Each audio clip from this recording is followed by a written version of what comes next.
Welcome in, everybody, to this week's episode of Dungeons and Cuties. I am your host, your dungeon mistress, Copic Doll. It is a pleasure to present to you today's episode 3. A quick recap for players and Chattelite. All right, your quick recap. Last time on Dungeons and Cuties, there was a lot of explosions and bodies and death as the Great Squirrel War was recapped to Yori from an old owl that may or may not have had dementia. After climbing down said tree, deciding, you know what, maybe this old owl just doesn't know, he spoke with a gator who was able to confirm I'm coughing. A walking shadow in the swamplands near Tarloa's home. Previous to entering the swamp, setting up their watches, where we ended the game, the party had a small shopping trip. Of note, the Times that Bongu read about the new celestial body, the second sister that has appeared in the sky. Also important to note that Candy has a coupon, and she haggled a magical spear for Yori for only 10 gold. We have yet to see Sienna and Tarloa speak, a strange connection linking these two individuals. It can be cold, and it is here. It is time for these wonderful players, these beautiful people. Cody, that's your cue. Let's go, team. Dungeons and Cuties! Woo! So cute. So cute. The cuteness, however, is short-lived. Bongu, I need you to make a wisdom saving throw. You got it.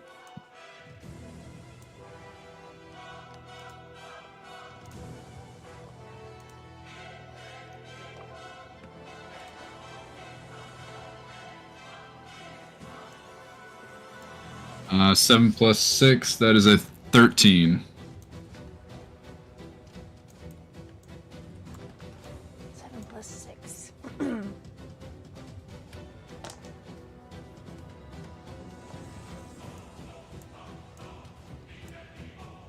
All right, the creature is coming from the south as it is moving ever closer.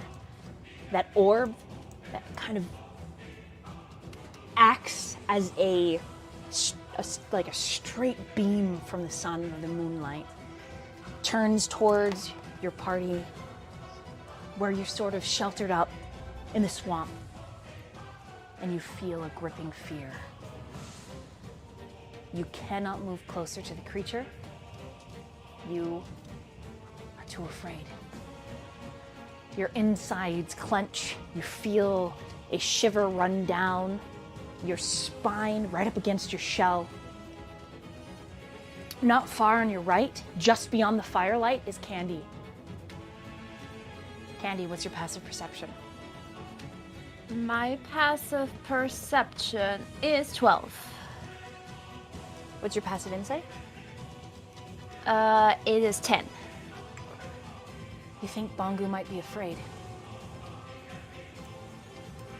I'll let the two of you roleplay. Remember, you both felt this is second watch. You both feel you must hide and put the fire out. But Bongu has stopped moving in his fear. Bongu, something's wrong. We have to go. Something. Let's wake the others up. Come on, stop. And I just grab his big old claw hand and try to drag him away towards the others so we can wake them up. You hear Bongu just kind of stuttering over himself. It's coming. We. Okay, I will climb onto him and give him a smack across the face, pacha, just to get him out of there. Come on, let's go, let's wake the others, let's go, there's something out there. And I make an absolute tantrum so everyone wakes up. Okay, everybody roll a d20.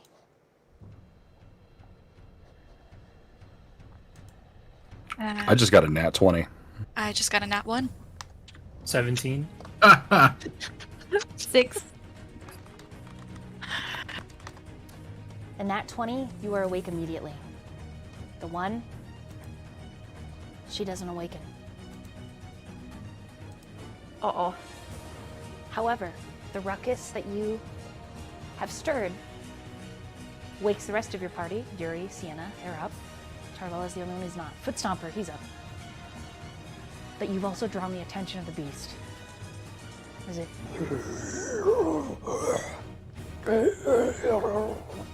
And you feel and see the sluggish body that seems also to be made of mud. Shadow, twisting ink, turn and very, very slowly begin to walk towards your camp. I'd like to make an action. Yep. I want to run over to Tarloa and just like with all the strength Yori has, muster to lift them up and throw them on the back of Footstomper. Oh my god. Not like throw, but like put them over the back of Footstomper because I know Footstomper knows what to do. Okay, go ahead and roll in athletics.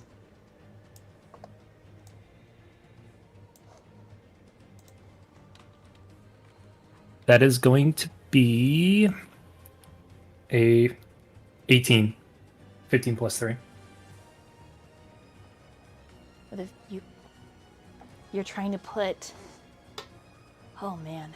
I'm picking Tarloa off the ground, like over my shoulder, Which and is a then just 15 kind of you can. flopping her over on the back of Footstomper. Okay, Suplex them. Suplex them. so No. Tar is very tall. All Very right, tall. but you got a 15. I think you're able to do that with a 15. Yep.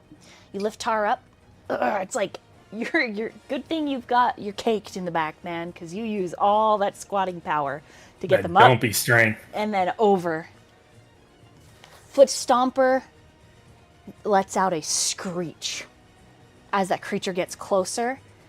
He grabs Yori by the shirt, biting into you, tossing you ahead, and then he's going to run and bulldoze into Candy to try and flip her up onto his back.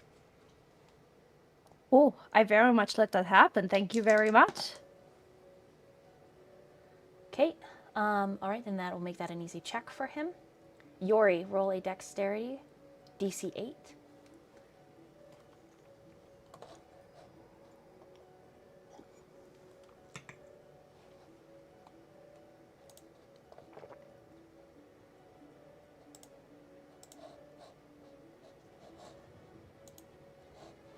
Cody? Oh. Roll dex. Also, Bongo, you get an inspiration from chat. Sorry, I did not hear. It must have cut out for me. My bad. It could be. I'm sorry. Just if you can't. Thank you so much. I got an 8. Okay, so you. Foot Stomper's toss, he's very, very strong. He got a 23 on his athletics, so when he threw you, it was pretty intense, so you just go right into the mud. He's tossed you some 10, 12 feet ahead of the party. What's your passive insight? My passive insight's 14. Okay. For ease of this, everybody go ahead and roll an initiative. Is Tarloa awake now? You get to roll to wake up again. Okay. Roll a d20.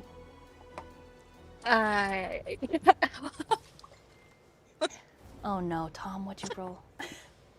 A 1. Tom! Again? Tom, do you have an inspiration? Oh, Oh, you did get an Tarloa, inspiration. Tarloa, you have an inspiration, so you could re-roll. Okay. That's good. Oh, natural 20. Okay. Oh, damn. You're welcome. This was my As- inspiration. I take credit. You feel Candy's little paws, her little hands and feet on your back, kind of shaking you. How do you wake Tar? I literally just bring out my claws and literally shake them so violently and go 1 inch to their face, like Tar, Tar, Tar, Tar, Tar, just screaming their name. Oh my god! So the thing is, I rolled a 1 for my initiative as well. Oh my god! I'm gonna send you some new dice. Get them all out of the way. Just get them all out. Wow. Initiative 2. Wow. I'm Okay. awake now, guys. This is fine. All right, Sienna, what'd you get on your initiative? I rolled a 16. Okay. Candy. I got a 19. Nice. Bongu. 17. Yori. 19. Tar. 2. Oh, God bless you.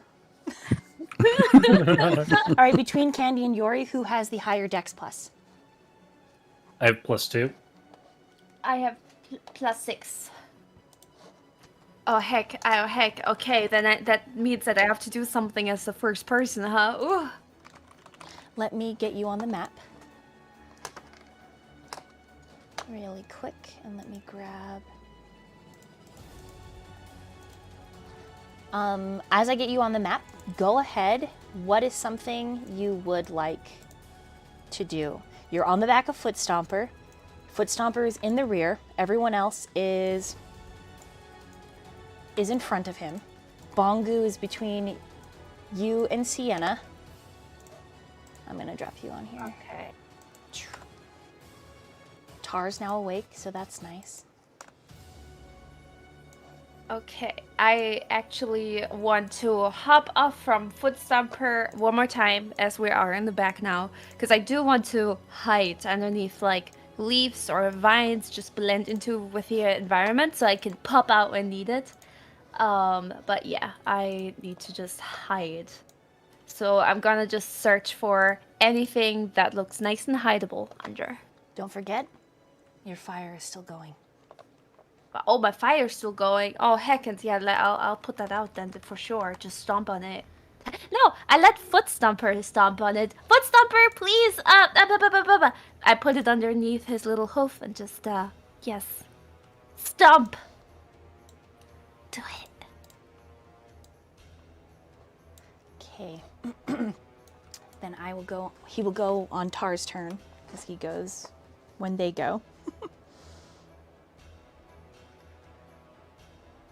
But he's got his directive. He will put it out. All right, Candy, roll stealth.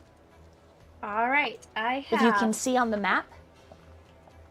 Let me actually refresh this real quick. I got a 2 stealth, but I have a +8, so I have a 10. Just disgusting, and I love it. The roll 20 is still blackened out for me, just so you know. It might be in the bottom right corner. Okay, give me a second, sorry. Nice, okay, yeah, now I see. Okay, but yeah, I'm just gonna hide in some nearby bushes to the left of me. It should be all nice and tidy there. Okay, remind me what you got. 10. 10. Okay, so you jump into the bushes.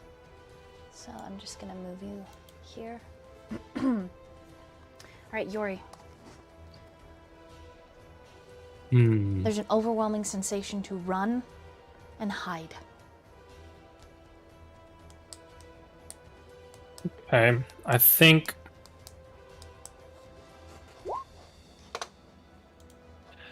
what Yori's gonna do is definitely jump into the closest bush, probably the one to his left for now.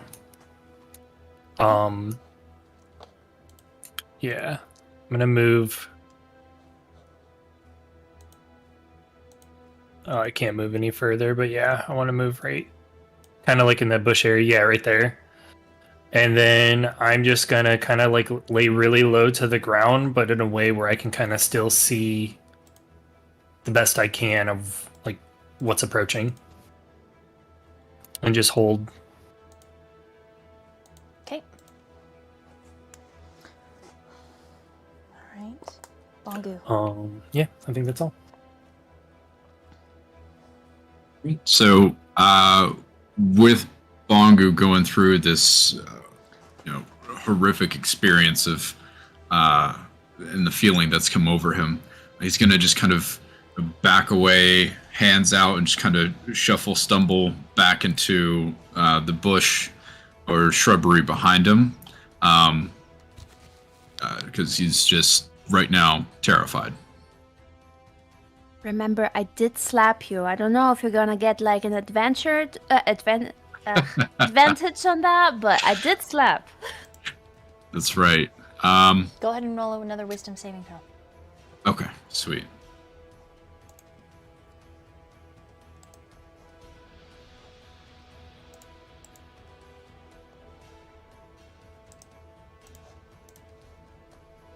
I rolled a 2 plus 6, so that's going to be an 8. You are still frightened. Okay, yeah. So, You can't move closer to it, but you can move into the bushes. Do you want to move up by Candy? sorry, push to talk. Yes. Yeah, I'll go ahead and move like right there. Okay, as I see Bongu approach to my little pile of like leaves and vines, and I see that he wants to hide, I make him go really small, and I pile carefully some like leaves on top of him, so he's a little bit hidden, just piling dirt on top of him. Okay, roll a stealth for me, Bongu. We'll give you advantage because Candy's helping. Yes.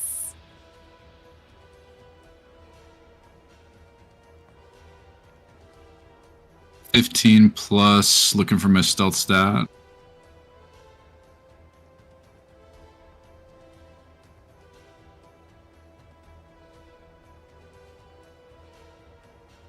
Total 18. Nice. You feel you are a bush. You are one with nature now. Anything else for your turn? Awesome. I think Bongu's good. Yeah, he's gonna just curl up and stay right there where he is. Okay. I give little head pats. Then Sienna. Okay. I'm gonna go ahead and dive into the bushes next to Candy and Bongu, and seeing the absolute terror in Bongu's eyes, I'm going to go ahead and cast Bless on him, which should make him immune to frighten. Aww. Does it I end do my have to turn? say though, guys, if we all pile up here in this little corner, we're not gonna hide a lot. You know that, right? We need to consider moving. Oh, we don't want to fight? Oh, he'll get to add a 1d4 to his roll, his saving throw. That's what Bless will do for him. Ah, okay. And you can do it up to 3 creatures, so Bongu and then 2 others. Within 30 feet. Oh wait, not Bless. Sorry, heroism. Heroism was what I was gonna do. That's on your character sheet. It's like a special thing that you do, right? I believe so. Yes. Let me just double check.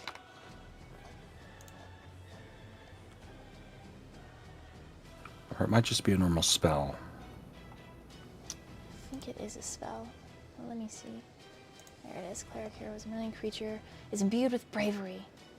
Immune to being frightened against temporary hit points equal to the spellcasting ability modifier. Cool. I will allow that will end his fear. Because he is immune to being frightened. Awesome, awesome. Perfect. So that's your action. Do you want to do anything for bonus action? Also, I believe you get 3 temporary hit points, Bongo. That he does. Okay, thank you.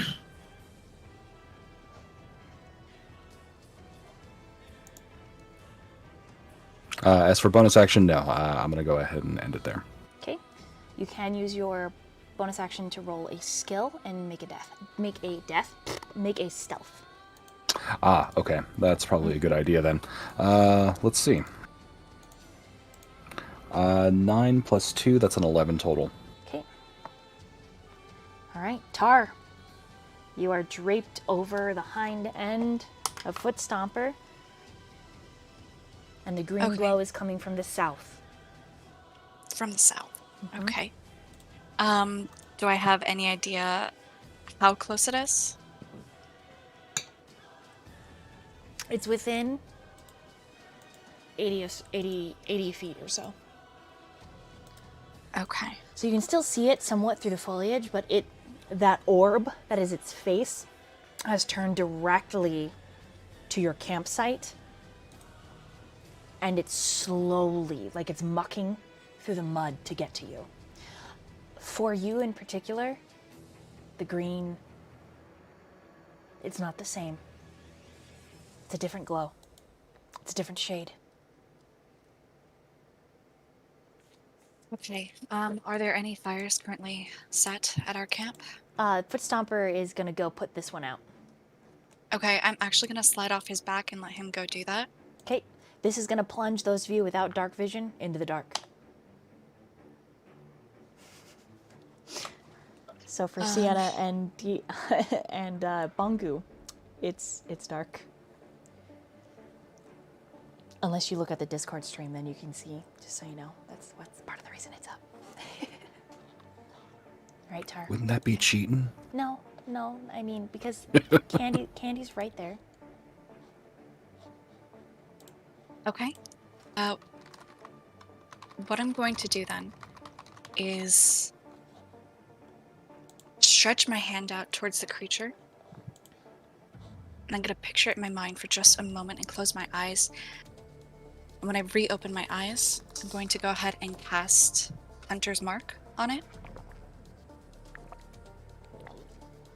Okay. So I've magically marked it. Yep. You see in its upper shoulder like this brand and burn appears. And I'm going to try to take cover. I'm actually going to kind of go round like I'm heading northward, but I'm going to actually tuck in back to the south so I can keep watch. I'm going to try to hide.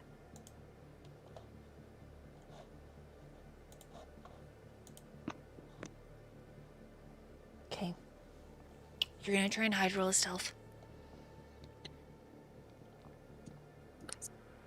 Was Hunter's Mark a bonus action? Can you remind me? Let me double check. There's one. I think. Yes, one bonus action. Okay. So then this, you'll have one more bonus action because you can split. In my homebrew rule, is your action can be split into 2 bonus actions. Oh, okay, okay. One of them usually has to consist of a skill check, however. Okay. So really quickly, I rolled not the greatest. My stealth is going to be 10. Okay. And then let me see if I have another bonus action I can go ahead and do really quickly. I'm going to use primeval awareness, or is that how you spell it? Say it. Yes. Expend 1 ranger slot to sense whether any aberrations, celestials, dragons, elementals, fays, fiends, or undead are present within 1 mile.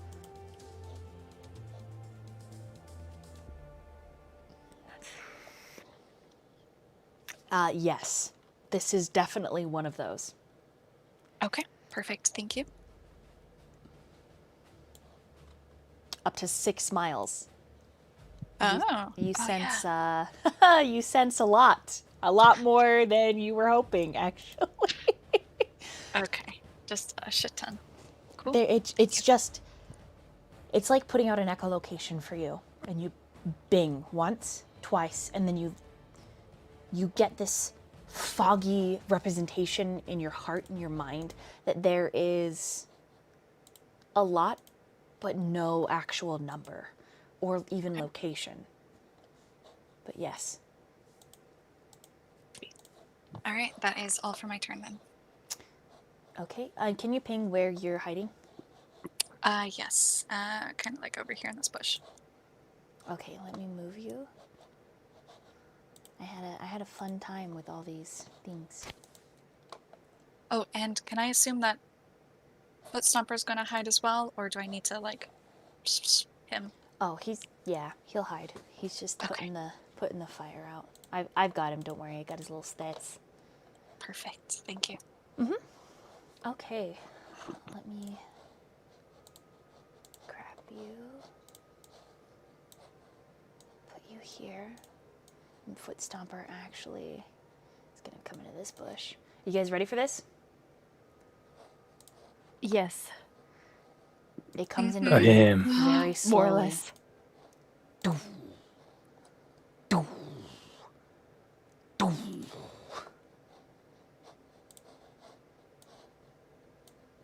And it's cute. Aw, look at its face. He's a little guy. He's just a little guy. Yeah, how could he be terrifying? Okay. What face? As he comes into view, your bags and your campsite, that maw that is his eye, that's just that head that is like this open orb, the face of it wasn't open. There was like this clear diffuser, almost like an iris or an eyelid that came down over the front of the lid, the eye, that orb. It suddenly snaps up, that green light intensifies. Your sleeping bags burst into flame.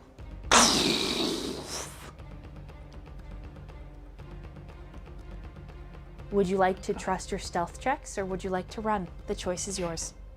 Okay, I will roleplay real quick because I will whisper.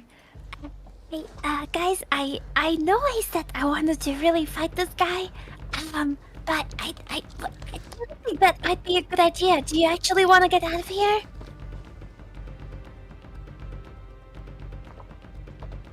Yori just wants to say, I don't think I did a stealth check. I just used 10 plus your... Let's see. I think you did you not? No. I must have guessed. I was like, he rolled a 10. Oh, Okay. God. Go ahead and roll. Go ahead and roll, because I was going to add your stealth. Wait, that's not bad, Well, that right? probably would have been better, But you know I what? have You a 4. roll. You roll. You roll now.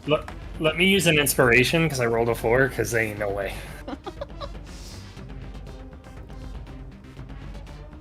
So, the 3 little cluster, you have a chance to roleplay while Cody's rolling his stealth. Bongu and Sienna, what do you say to Candy? Yori got an 11. Okay, noted. Thank you, Cody. Well, I think this creature I don't think I've ever seen this before. I think from what it just did to our campsite, I would consider running.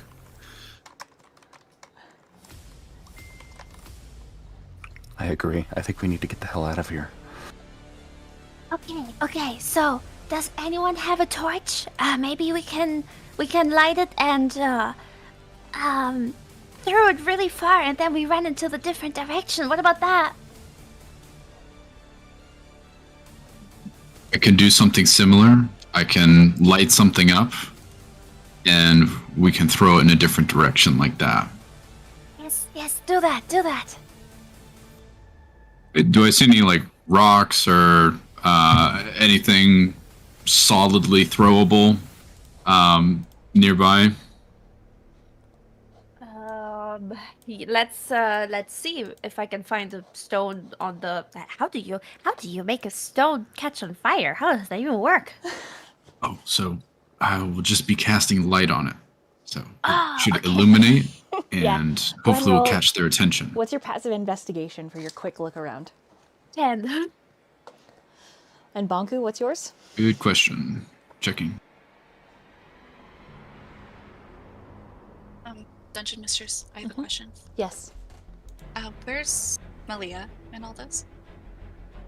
She's with your group of 3.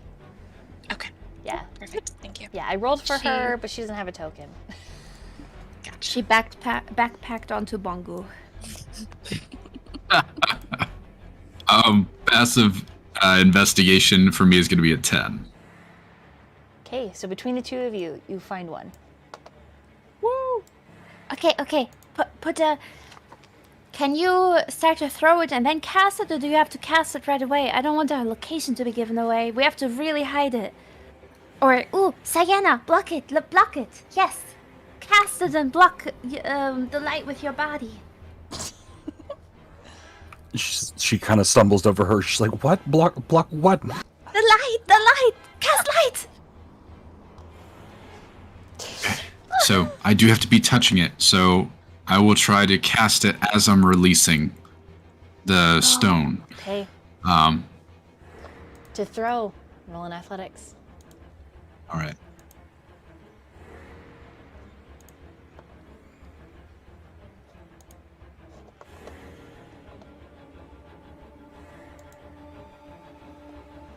All right, I'm gonna be using that inspiration.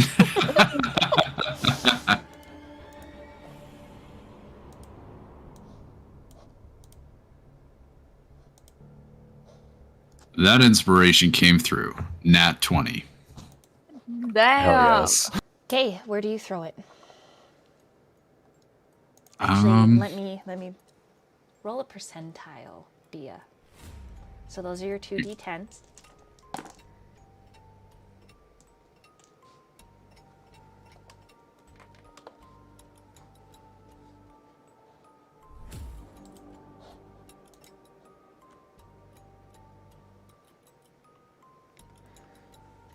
$43. Okay. All right. This is the light. You see it? You toss it Yes. over onto the bank. And the creature moves right carefully in between Tarloa and Footstomper on its way to investigate the light. Candy, it's your move. Okay, let's I'm trying to give really intense eye contact to Tarloa and Yori. Will they pick it up? Will you guys pick it up? Depends on their passive perceptions. Let's hear it. So the thing is, probably not. Because Tarloa is actually looking at the creature and wants to know if they can tell the difference, if they think it's like what type of creature it is, just from a glance, if maybe it's an elemental monstrosity, like what type it is.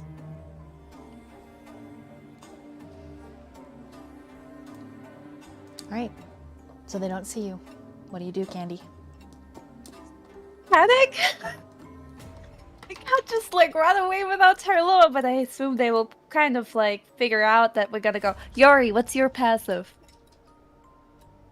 My passive perception? Yes. 16. That works out, right? That's pretty high. Yeah, if Cody says that Yori's looking in the bushes where you hid, that's like enough for him to see Sienna. Quote unquote hiding. I think it actually Okay. beats your stealth from earlier as well, so he can see you but it's up to Cody. Okay. Well, I'm gonna make a movement, kind of like you know, when you put the chin up, like in a direction to be like, ooh, we're gonna go there. And also, I'm going to pick up both Bangu and Sienna by the hands, because both of them do not have sight right now, because there's no light source. So I'm gonna hold them by the hand, and we are going to run together. I hope. Will you run with me? Let's do it. All right. I've got your back. If that's what you Do guys I are gonna notice do, they're trying to run right now? yeah, with a 16, yes, it's up to you. Is Yori gonna look at the monster, or is he gonna check on his party, or is he going back and forth between the two? 16's high enough to see them.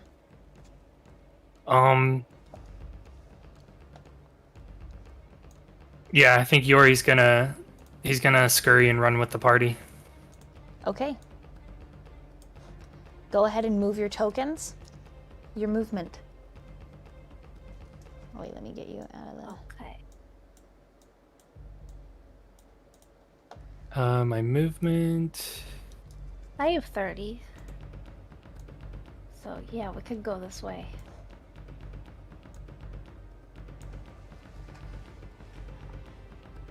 I move up here. Okay. Me too.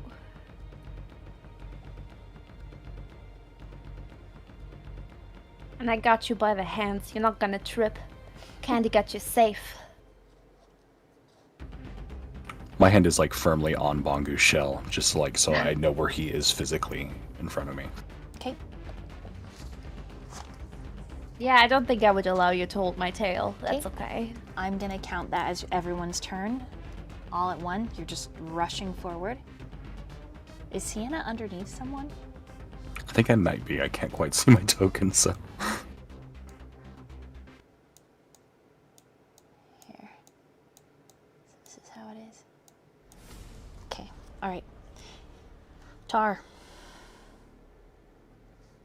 All right, just taking a moment. Once the creature was walking past Tar, could they tell Roll a nature. what type of creature it was? Okay.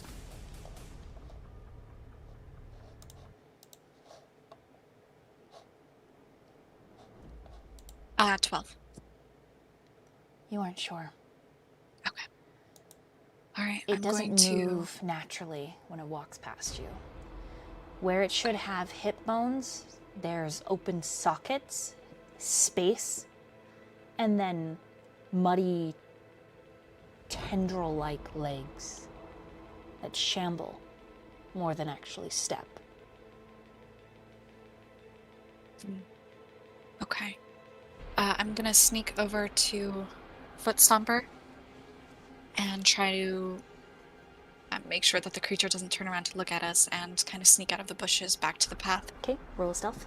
As soon as you get to Foot Stomper, it's like that buddy cop moment where he like nuzzles your chest really hard, like, what the fuck are you doing? You trying to get us killed?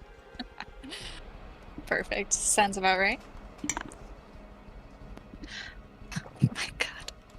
Okay. That is going to be... That's going to be an 8 All for right. stealth.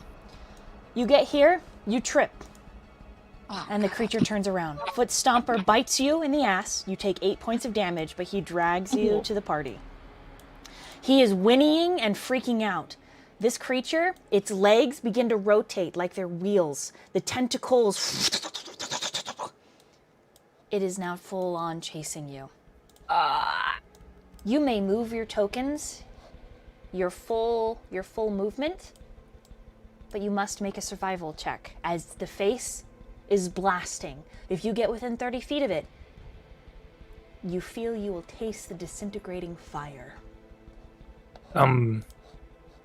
Yori's gonna cast Entangled. Okay? And then you're gonna run? Yes. Has to beat a strength check of 14, Okay. which I think looks pretty strong.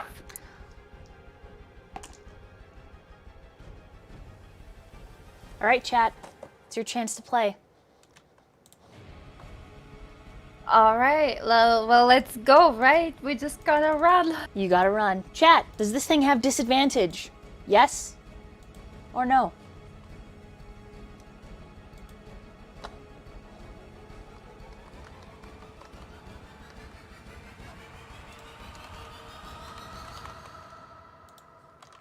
I don't want it to have advantage, please. Oh my gosh. Oh my god. Vote now. Everyone else, you're rolling survivals. And you're moving your movement. You can I dash. can't move my character, it won't let me. What? Why? I have advantage with There we survival, go. here, right? As With- my favorite terrain. Yes. Oh, thank God. I assume Entangled didn't work. I haven't rolled yet. Also, I got a you should nat be able to 20 move the horse. plus 6 for survival on Oh, yeah. Yori. Okay, go ahead and run your movement. You cast the spell, and then you turn and run, Yori. I got a 23 on my survival. Rather, 22 total. Okay, 16 for survival. okay. And Candy? 18. All right, you all make it in the front group. I'll get to Tar in a second. Okay, go Okay. ahead and move your movement. Malia's running. Can Bongu and Candy, are you able to move your tokens? Yeah.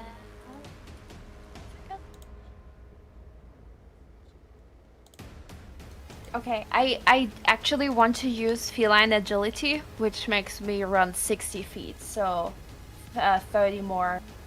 I just want to try get a little bit ahead to see if I can help out from a bit further down the road. Which is there. Oh gosh, this is correct. Let me measure.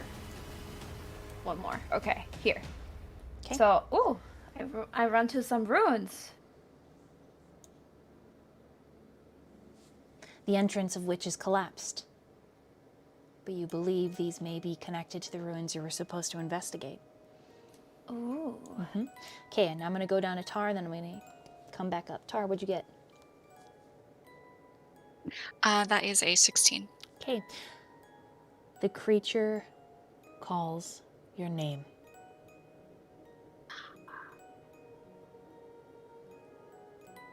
At the same time, that film that's over the orb of the head is lifted and it is blasting fire that is turning wet earth to glass. It is so hot. It is singeing the trees and steam is rising all around it.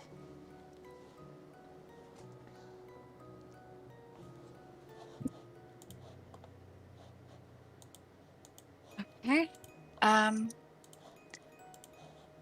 I am going to try to hop on Fussnumper's back and have us run as fast as we can away.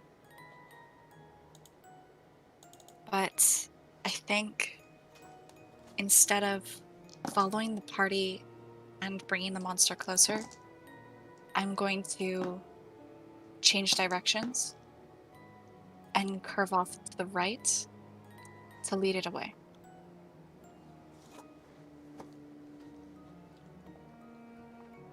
You head off into the bushes?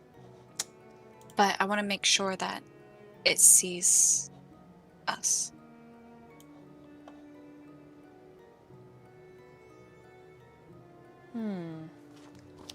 Okay, let me see. Let me roll for this. Okay, as you start headed off for the bushes, the ground erupts underneath the creature and begin to grip and grasp its limbs. The tentacles that aren't quite attached to any hip bones become entangled, and it's not going anywhere. Not this turn. Does that change what you'd like to do? Yeah, if I notice that, I'll try to rejoin the party then. Okay. So I'm just gonna move. Footstomper gets here.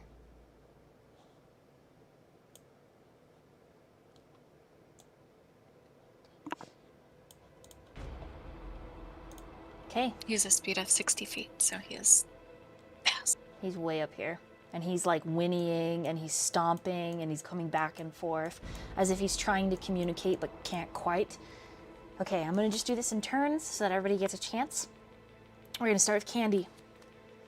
What do you do? Okay. I actually want to catch up on my breath since I just sprinted really far and take the time to investigate the ruins in front of me, like seeing what might have caused it or anything. Okay, go ahead and roll an investigation. This will be your bonus action. Okay, that is 1 second. Investigation, where are you? Okay. 17. These are indeed ancient. Wet moss grows along the sides of this dilapidated stone structure. There seems to be no entry point, but with a quick glance, you believe that this was a sort of outlier of a house, a home, or perhaps a business. You notice that there are broken pieces of pottery, ancient looking tools that seem to be made of black iron or obsidian glass. You do not find a point of entry in these ruins, but you know that they're close. Also, these, I'll make note for everybody in the party, these 4 are pillars.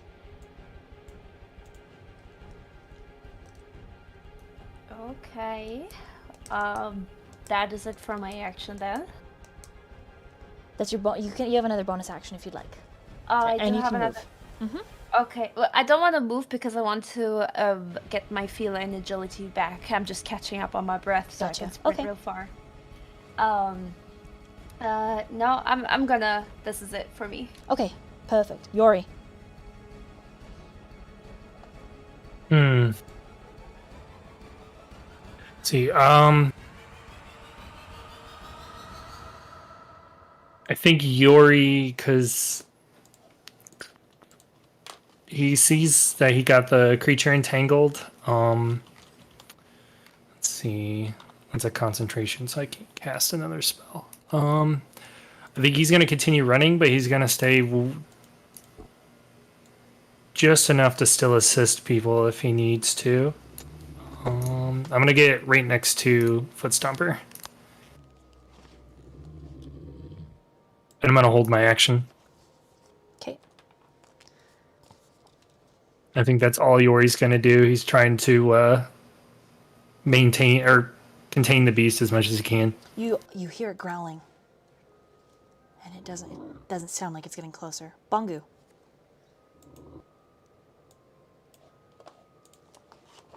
Let's see. Does the ruins look like they continue further back? Like it's more of a passageway that was just kind of blocked off, or just like a store, like a one store?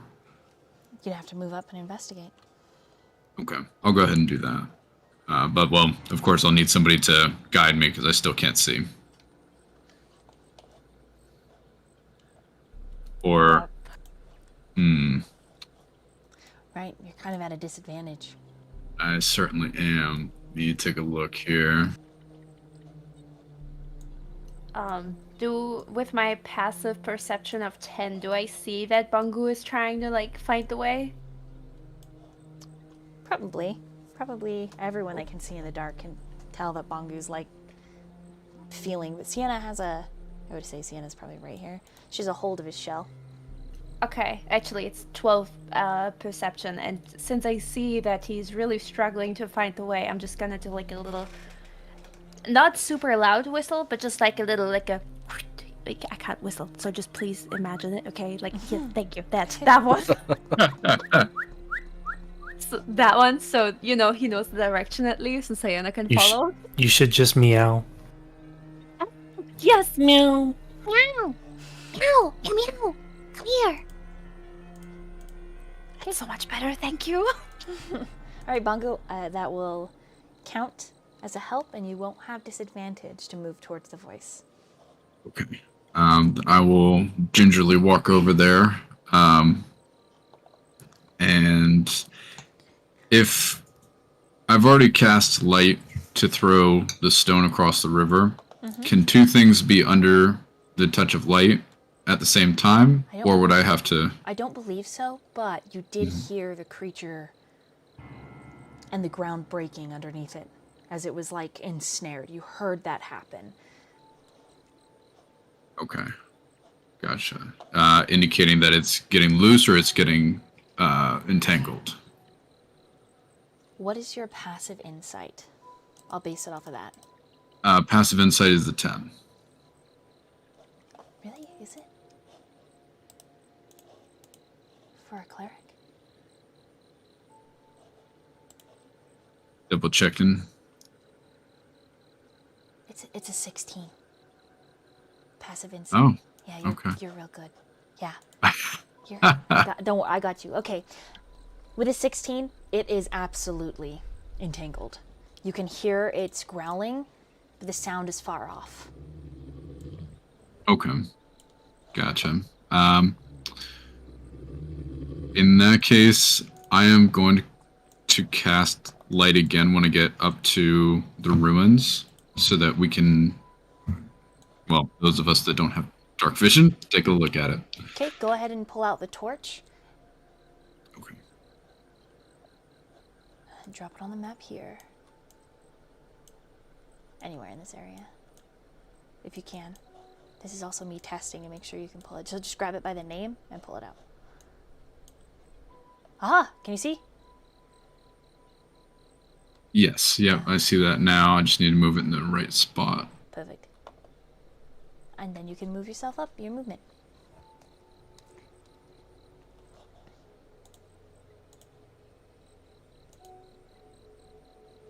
Okay, now you may use a different Did you already use a bonus action? I don't think you did. I think we just used your passive insight. You may use your another bonus or your action to roll investigation. Awesome. Did Sienna follow Bongo? Or We'll see. It'll be Staying her turn next.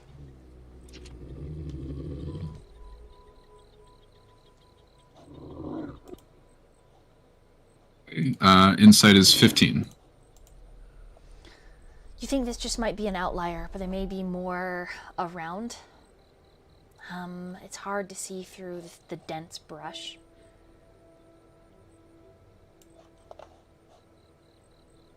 Okay, gotcha. Then I'm gonna relay that to those around me that can hear me. That this just looks like a one-off small ruin. There may be more nearby. If you get through Okay, this brush, there might be an entrance, but Okay. Ooh, okay. Well, it's not my turn. I will investigate soon. talking is free action. Oh, yes. Thank you. I think we should really get inside the ruins as soon as possible so we can escape the beast. Okay, so let's get there fast, okay? Wholeheartedly agree. All right, Sienna. Okay, so Bongo moves forward and he drops a torch. With the light that he's made, I can't see too far to our left, can we? Does it look like we would be able to make it across that river? You might. It's hard to tell. At the very least, you could walk the banks.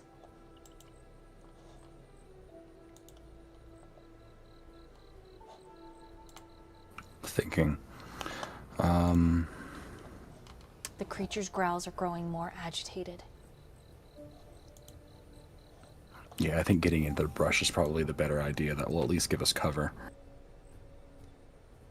So I'm going to go ahead and move my movement upwards towards the brush as we move into it.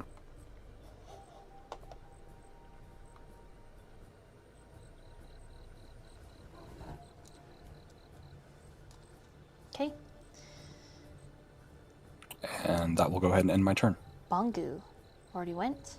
Sienna, Candy, Tar, and Footstomper.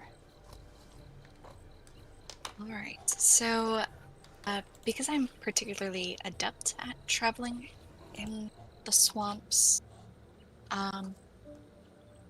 if I were able to get up there and try to clear the bush, would I have advantage on it? Like hacking away the bush? Mm-hmm. I would allow that. It would be in athletics to like start hacking. So, let's see. I'm trying to see how close I can get. Would that be close enough? I can move 30 feet. You wouldn't be at these bushes and trees if you're Okay. trying to cut them in. Okay.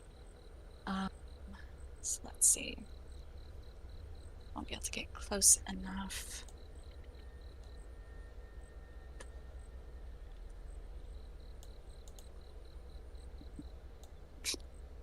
Sorry. Give me one moment. I think there's something that can make me faster. No problem. So. Okay. What I can do is I can use a bonus action to cast Zephyr Strike on myself, which gives me 30 additional feet for one turn. So I drop the concentration on Hunter's Mark. Okay. Sure you're gonna move all the way up. Yes, so that gives me 60 feet of movement. And I would like to immediately start clearing out the brush since they're gathered around it.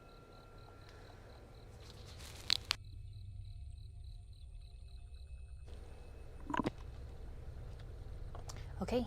roll athletics, please, to start hacking and cutting.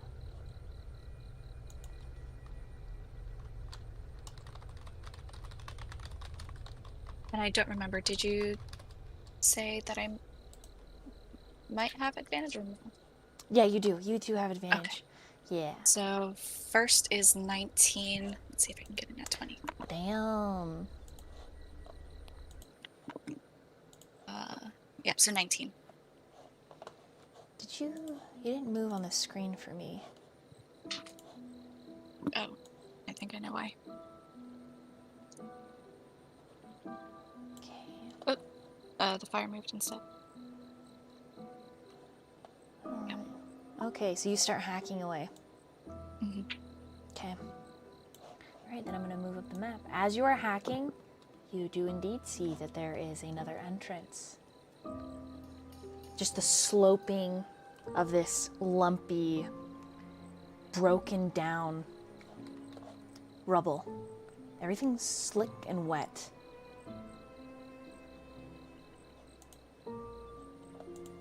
Okay. The creature, does it get to make another strength saving throw at the end of its turn to break free? It does, and the terrain around it is difficult terrain still. Okay. It does not get free with a natural 1. Ooh. Luck is on our side today. Yori turns and he's like, I've got this beast held. Okay, top of the round, Candy. All right, let's try to enter that, right? I want to enter it.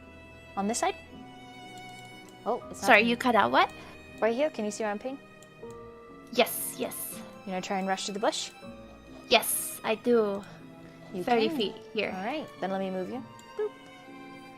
Oh, Yori's gonna yell real quick, like, hey, what do you guys see? I'm over here concentrating. I don't know what's going on. okay. Perception. What do I see on the other side? Go ahead and roll perception. Okay. That is a 13. A leaky entrance. You are assaulted by the wafting scent of mold and hard packs of wet dust. It smells like the stuff you take out of your tub drain when it's time to remove all the hair. Ah, Just a- smells like home. Just a gaping orifice into the earth. Ugh. Ugh. It looks like the stairs lead down maybe 50 feet, and you can see they flatten out. Okay. They lead to I some kind of do- room, some kind of entrance. Okay. I will wait for the others to catch up on me. Okay. Yori, your move. The creature is progressively getting angrier. With my perception, do I feel safe enough where I'm at to like still try to maintain hold on it so everyone can go, since I don't want to break concentration? You may want to move up if you're going to move through the bush. Okay. Also, Rosie, I'm sending you a whisper. Okay. I'm just gonna yell out to the group like, Did we find a way? Can I let go?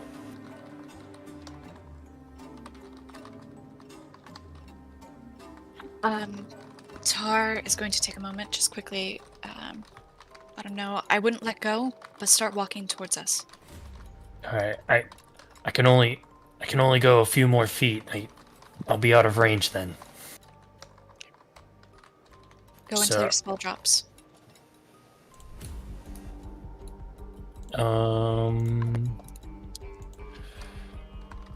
I can go one more. So Yori's right behind Tarloa, and I think my spell drops right about that range. So it's free? I don't think it drops unless you drop it. Sorry, it doesn't drop. I'm right at the range of like what I can do casting wise, so I cannot move any further without losing Okay, the so you're spell. gonna hold it there. Okay. Yeah. All right. Cool. All right. Here we go. After Yori's turn, it is Bongu's move. Bongu is gonna pick up the torch again and start moving through to where Candy ended up, as far as he can go. You're gonna move through the brush. Yes. Okay. Let me. Okay. You should be here. I assume you bring your light with you. Yes. Yep. For sure. All right. So Sienna's got a little more darkness, but that's okay. She can see a bit through the brush. There's not a lot of light. It's very thick here. Vines, dense foliage, trees growing in and around other trees. The roots make bridges over the ruins. Anything else for you, Bongu? That's gonna be it for me. Okay. Sienna. All right, I'm gonna go ahead and attempt to move up. As I pass by Yori, I'm gonna ask him, like, do you need help? Should we stay behind to help?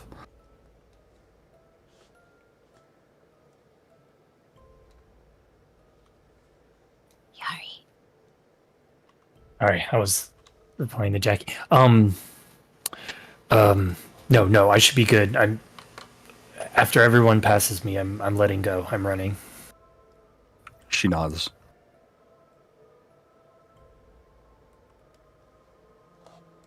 Okay.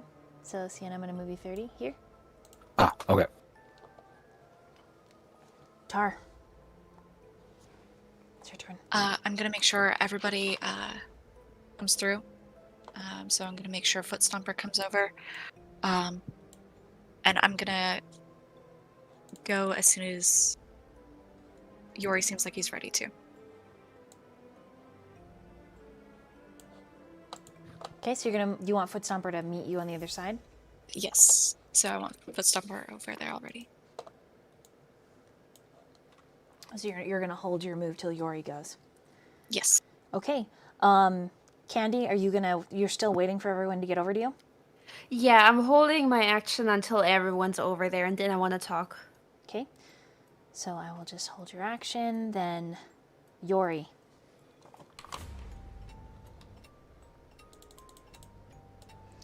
Yes. What's the max of your spell? 90 feet. Okay, you are 110 feet away from the creature. Okay. I think the spell ends once you lose concentration. So maybe 90 feet's cast, which I already casted well within. So it should just be there. I don't think it's going to... I'll double check the spell real quick. Because I don't think it's going to just stop. Find Sprout. Concentration up to 1 minute. Ground, a creature in the area. Unless you see in a straight same thing, will be restrained. I think it's just until it makes it. Yeah, that's how I was reading it, and from what Jackie told me, I so... think it's just until it makes it, so... Or until you do something else. 1 minute, you do something else, or it makes it. I think it's just... You just brought life. Okay. So yeah, I think Yori's just holding it. I'm just gonna run after this for my next turn. It is your turn, so you... Oh, Yeah. I'm full sprinting my 30 feet, right behind Foot Stomper. Okay. And I'll end my turn because technically concentration's still going, so if I can hold it again, then I will. But if not, then I'll start making actions. Okay, I think you can. Bongu.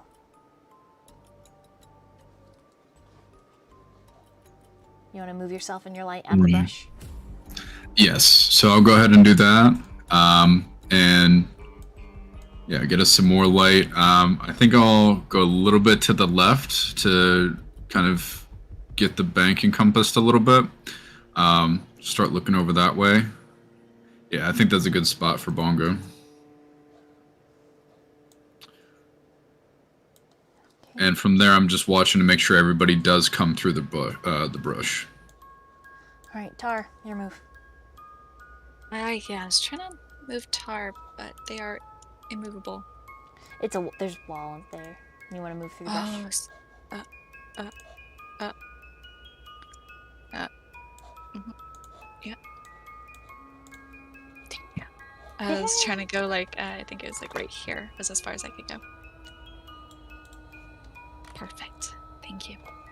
Okay, you're all over there. Awesome. I Well, get it. I do. You talk. I'm rolling for the creature. Perfect. Okay. So, guys, we are over here now. Over there, I don't know if you can see it, but I actually see a bridge. Maybe that's the way. I think we should go over the bridge.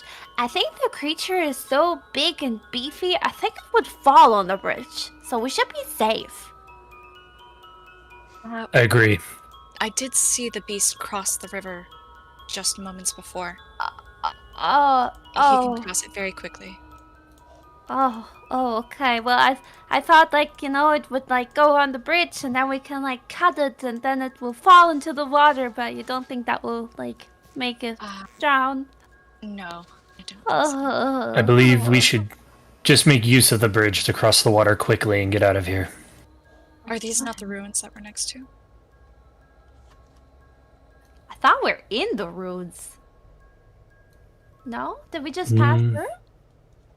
This could be a possible entry, but as of right now, I think my only concern is for our safety.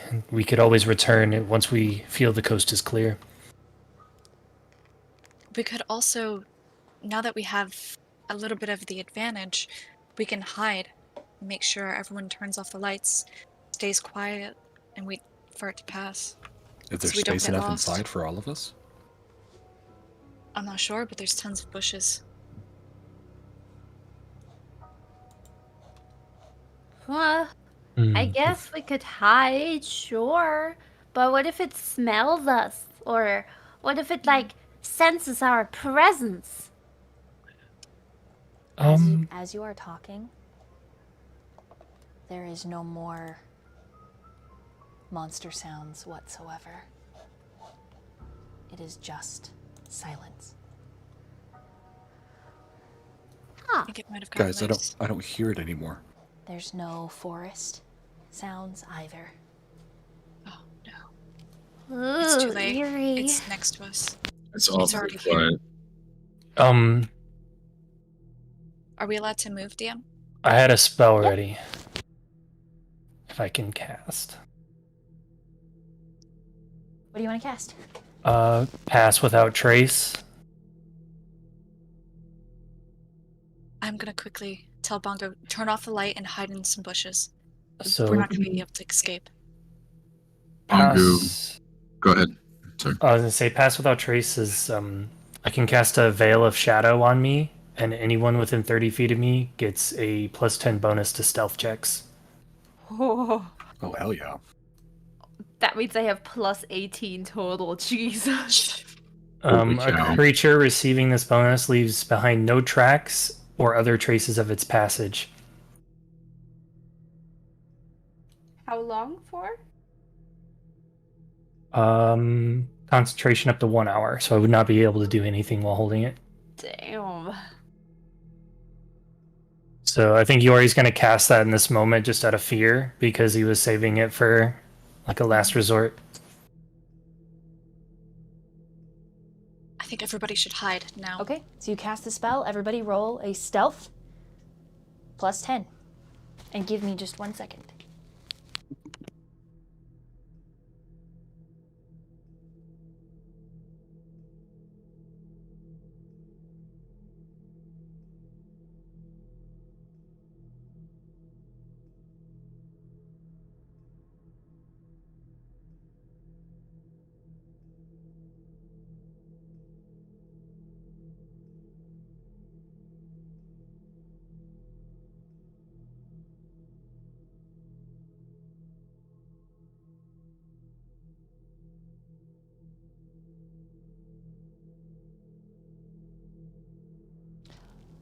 So, out of character, what are your guys' plans? Do you guys want to talk out of character really quick about your plans, what you think you should do, what you can see on the map?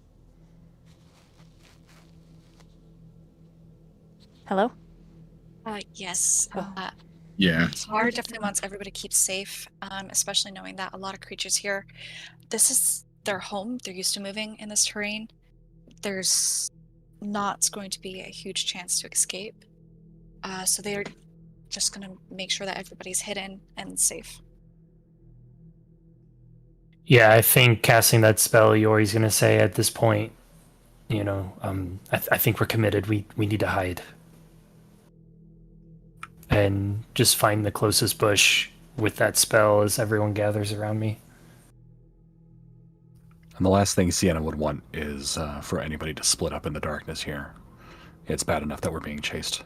We don't need to be separated from each other while it does. I also think that as soon as Tar yells at Bongo to put out the light, they grabbed Bongo's hand to hide in the bushes near Yori. Bongo will go ahead and deactivate the light and come right along. His kind of main concern here being, we do need to find the ruins, but this monster, the way that it combusted the previous camp and the ground around us, it really seems very formidable, and probably to stay hidden as much as possible from the encounter.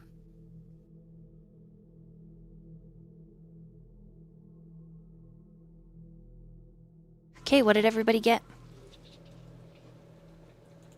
I got 20 Oh, go ahead. 20 stealth. I got a 15 stealth on Yori. 25 for me. Holy.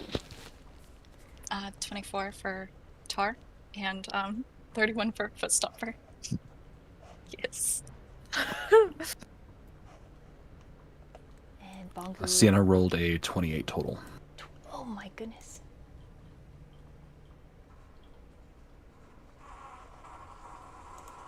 Wow, okay. How long do you guys hide? I think Yori would look at everyone and say, "Hey, I can maintain this for an hour. I think we stay here for an hour." I'd say at least an hour. Yeah, These we bushes bunkered up down. here, or these Yeah. bushes here? Where do you hide? I think it'd be good to kind of hide over to the top right. I would say the top because I'm afraid if it travels through the ruins, it'll run into us. Yes, exactly. Away from any paths. As one that is blind, my opinion does not matter. I will go wherever. Aw. Oh, we also. A half need an the hour torch out. ticks by. At the 45-minute mark, the sounds of the crickets returns. And the tension subsides. Nice. Well, I guess we can come out of hiding. Look, the crickets are back. I would wait just a moment longer. Can Yori use his perception and dark vision to just like really hone in to see if everything looks okay? Go ahead and roll. I honestly think that we should spend the night in the bushes. That's a 14 plus 6, 20 on perception. Looks clear. Guys, I think we're safe. I don't sense anything at all, and my spell's about to wear off. I think we're gonna be okay. Either way, your spell has put us in a really good spot. We are very sneaky and stealthy. We're undercover. If anything else comes out in the middle of the night, we at least know we're safe right here. I guess we could like catch up on the lost sleep. It was only second watch, you know? So I guess that might be a good idea. Yeah, that sounds great. Then Yori just lays down and sleeps. It's your watch. Hello. Okay, who was first watch? I know I was second watch, but I need some sleep too here. I look out, I go, I didn't have any watch, remember? And then I close my eyes again. I stomp over to him and give him little mini punches like, sir, no, no, you're gonna have watch now. No, you. I douse her in water. I'll take the last watch. I think Everybody else gets some sleep. Tarloa and I were set to take the last watch. Oh, not even Yori? He needs his Wow. beauty sleep. My goodness, I'm just like, da. Okay. Okay, we sleep. Bongo's gonna curl up in his shell. You see him just go fully into his shell. He's just done for the moment. Like a home within a home. Damn. We are going to go to break there, and we are back. To finish the long rest, a conversation, and final watch. Everyone, go ahead and click that long rest button.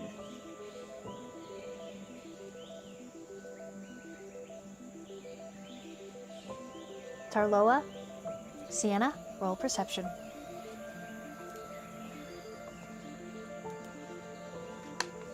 That is a 13 plus 5, 18 total. Okay, Tarloa. That is an 11. But do I get advantage on perception checks in my favored terrain? I'll allow it for now, yeah. Yay.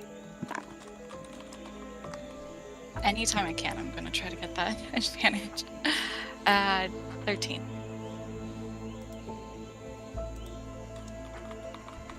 It is all clear, all quiet. There's just a tension between the two of you.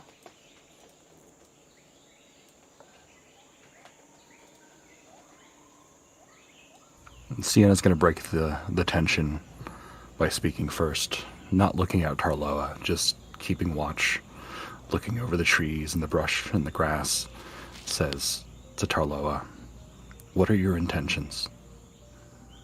I see the way you look at me."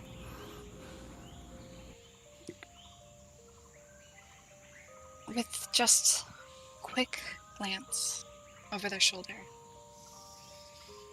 and then back over the horizon of the trees, Tarloa just takes a moment. It's not to scare you. It's not to put you on the spot. There's something about you that makes it very difficult to look away from. Is it a familiarity? It is. I've seen you in my nightmares. At least I think it's you.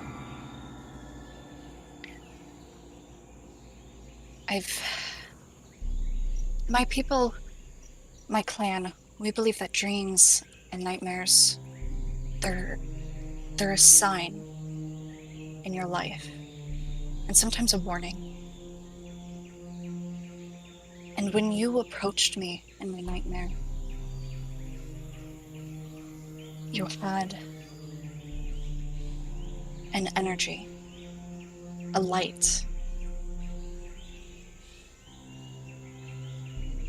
Sienna looks down at her feet as she kind of traces through the dirt with her feet. She says, "I'm not surprised to hear that was a nightmare.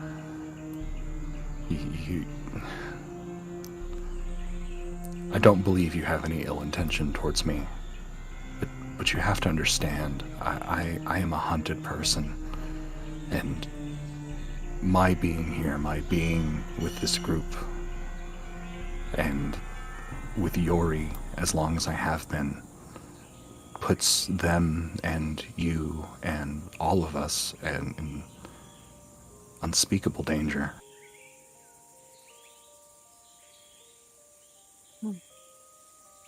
Maybe that's another reason I can't look away. You're a target. It's very clear written on you. And I don't mean that in a bad way. Just, I think that you hide too much, and that makes it obvious. It's the only thing I can do to keep these people safe. Melia put herself at great risk. Yori continues to put himself at great risk. Just to keep me from the people who would... She pauses. The harm that they would do. It's unspeakable.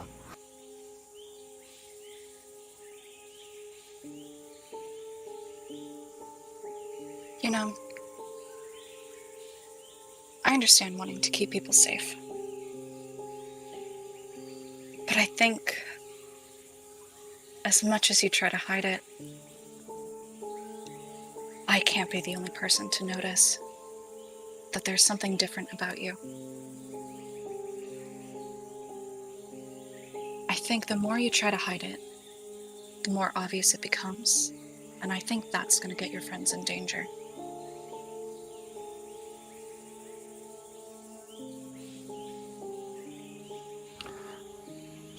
She looks over at Tarloa and she's like, I appreciate the sentiment. I truly do. But I don't think you understand just the gravity of what I have to hide every single day. And with that, Kopik, I'm going to go ahead and break the illusion. Oh! Oh. Okay, hold on. Did you say hold on? Yeah, I gotta change your image. Big reveal, big reveal! Whoa. Big reveal!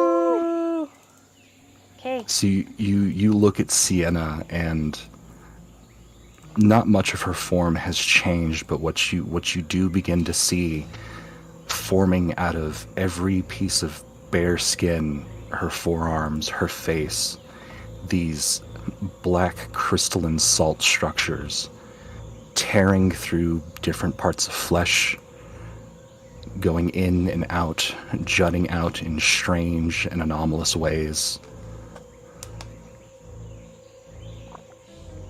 She's like, this is the truth I have to hide every day.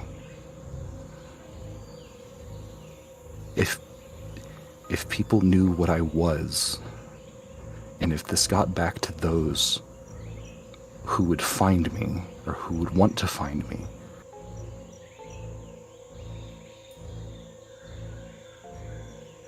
I can't let that happen. I can't go back.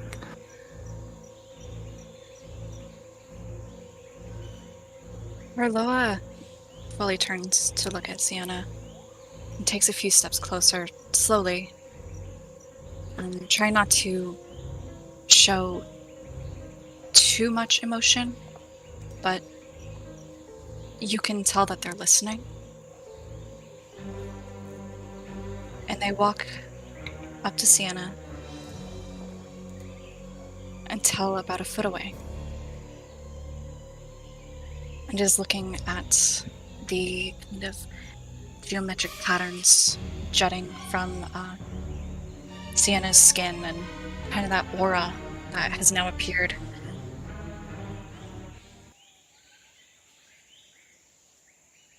What is this? This is my birthright. And this is why people want to hurt you? This is how people have hurt me, and it's only through the kindness of Melia and Yori that we've been able to halt its progression. You see, where I come from, and she kind of brings her pack closer to her, and she pulls out a book. Where I come from, every generation has a child whose name was pre-written in this book. I just happen to be the one for this generation. And she opens the book very gingerly, with great care, to the last page in the book that has any sort of text on it. And each line of text in this book is a name. And hers is the last. And it just says, Sienna Formatier, Monumental.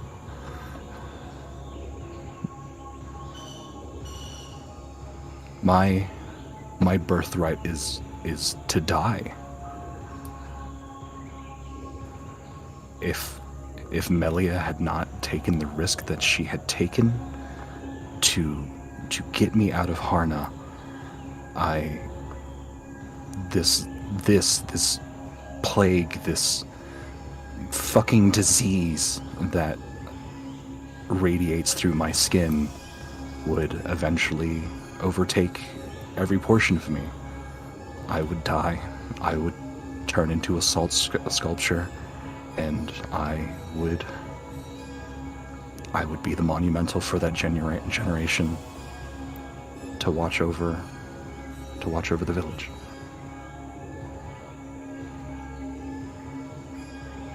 What made you want to escape that? If everyone else has stayed and become this monumental, why are you leaving? How do you put that burden on a child? How do you take a 5-year-old girl and tell her that her job is to die, that she is unlikely to make it to her 21st birthday? How do you do that and then put her through a decade and a half of pain and suffering and loneliness and isolation? Why would anybody want to do that? Why would I agree to that?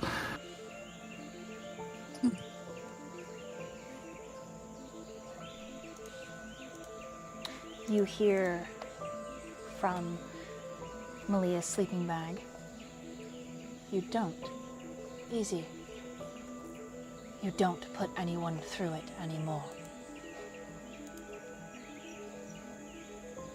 Melia was the one, Sienna looks over at her, who told me that this wasn't my destiny. This wasn't the only choice I had. I didn't just have to accept it. I didn't just have to sit there and let this, and she gestures to herself, and she gestures to her face, and the salt sculptures growing out of her eyelids and her forehead, and her cheekbones and her chin. It says that this doesn't have to be it, that there could be more. There is more, and you're never going back. She looks at Tarloa. She's never going back. But if they find me, if they find this book, I won't be the last.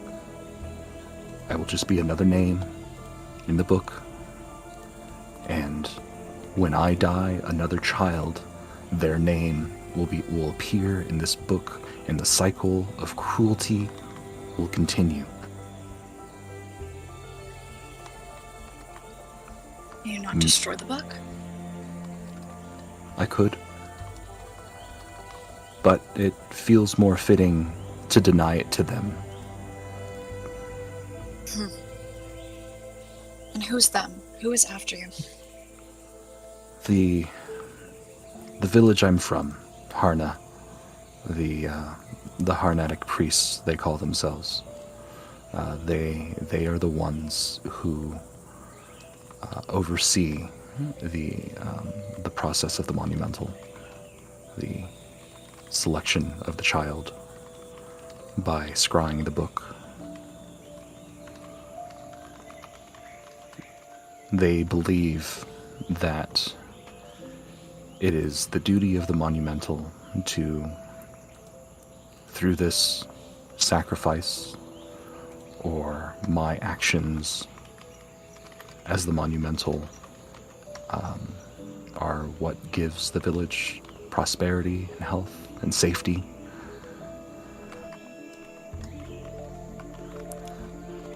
Early on, I was told that through this process, through my self-sacrifice, Harna would continue to prosper.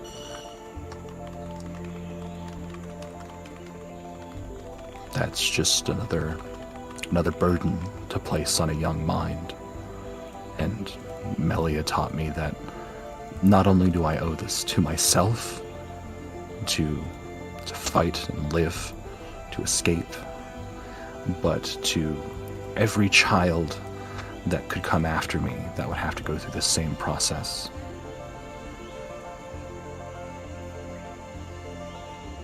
And what happens to the village if you're not there? I don't know.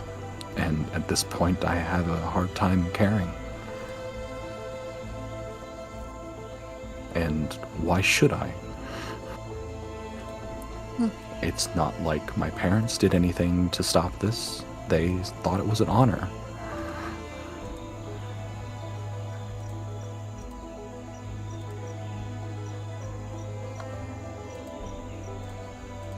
I suppose it's your life, and you have every right to live it how you want.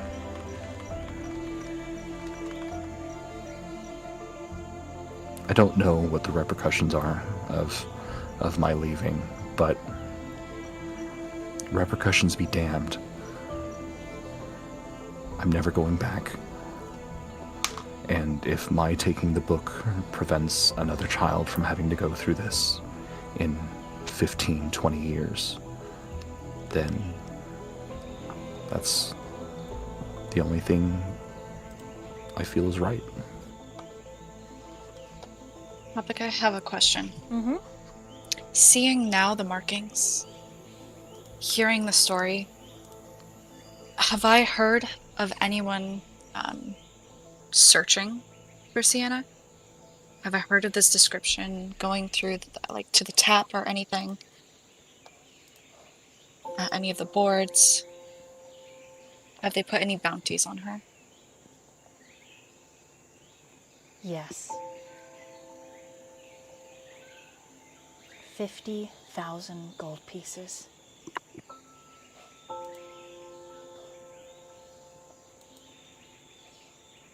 She is the single most expensive bounty this side of trademark in 150 years.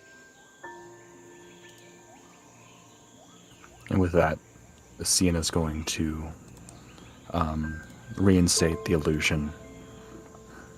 The salt sculptures disappearing from her skin. Everything going back to what she saw first, which is just her pristine, pale visage. She's going to pull her hood up over her head and try and kind of hide the tears in her eyes. Melia moves over to Sienna and puts an arm around Sienna and sort of has her body in front of Sienna between the two of you, and she says she will not be going back. I would also like to rouse myself because I have been listening over this entire conversation. And I will walk to Sienna and say, I am so sorry for all the things that you had to endure. And I am so sorry that I wasn't nicer to you. I was so jealous that Yori took care of you so much and looked over you, but I see now why. And I know what it's like, to have experienced a lot of pain in the past, so I'll fight for you too, okay? You're not alone. And she puts out her paw to Sienna, prompting her to take it. Sienna will take it, and she, like, kind of runs her thumb along the fur on your paw, and says, "It's not you who should have to apologize for any of this, Candy.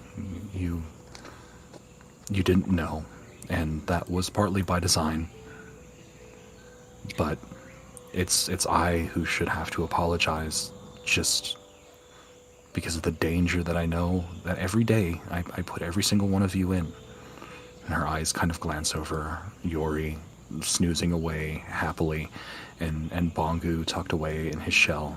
She's like, Yori might have some understanding, but his aloof nature, maybe he doesn't let it get to him. But somebody like Bongu, you, Candy, Tarloa, you don't deserve to be put in any danger over my well-being. Well, listen here. I've been in danger since I was a kid.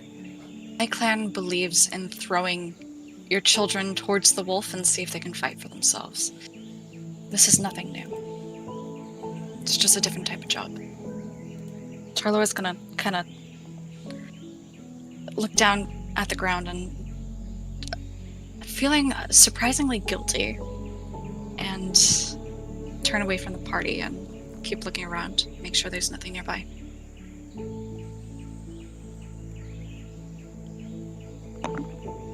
Okay, roll a perception. While you're doing that, Aaliyah is going to pat the top of Candy's head. Huh. And say, "You, my sweet, are incredible."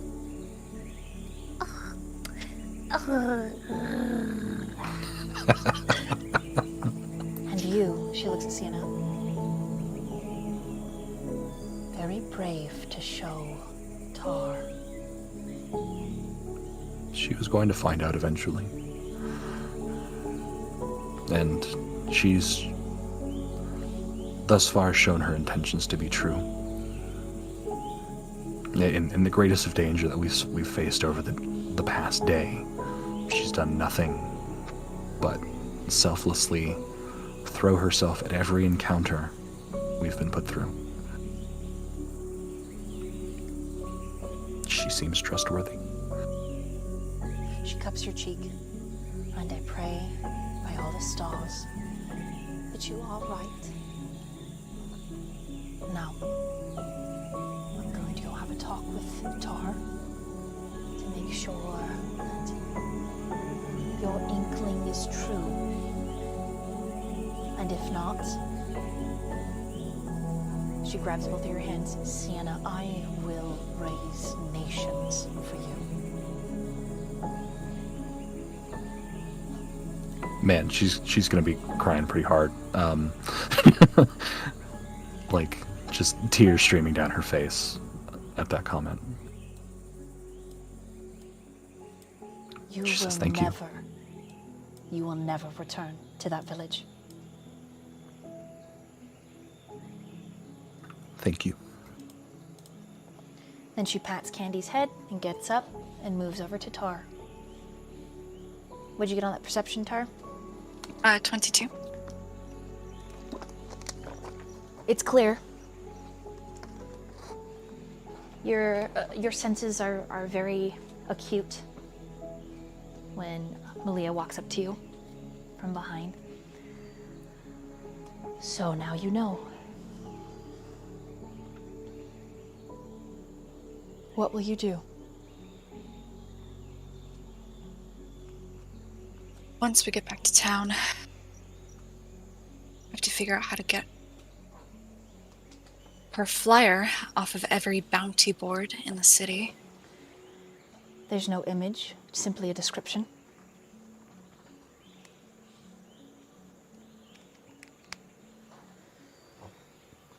But I'm glad that you think so. I'm assuming by your own hands you'll help with those flyers? Of course. I have to do something. You have no idea the amount of relief I have in hearing you say this, Tar. I respected you before, and surely found you quite handsome. I find that I am in awe of you in this moment. No, Malia. Thank you.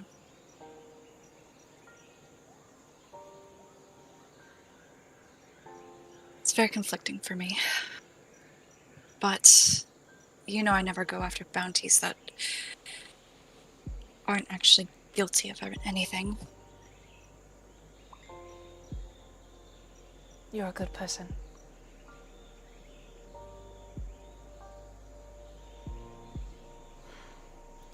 I suppose I should be more honest with you then. May help. Within these ruins, there is more information on Harna. At least there should be. I have a deep suspicion and some proof that they worship an unspeakable in Harna. Yes, they do.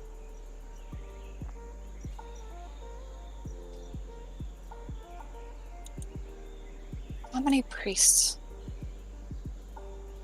Is it the whole town? The entire town is in on it. What do they look like? Average people, like you or I mean... Is there a crest? Ah, yes, there is. And she rummages over to her bag. Here. And she hands you a hand-drawn, rolled up, well-handled scroll with an image. This is the crest. And this is what we'll be looking for within the ruins. I believe this is a deviation of an original crest from an unspeakable. I wish to know more. By knowing more, by knowing our enemy, we can therefore defeat it. And without their book, they have no capability of choosing another monument. It will either wreak havoc on the city or, well, like Sienna said, no one is sure of the repercussions. But we have lost. I have lost many in keeping her safe.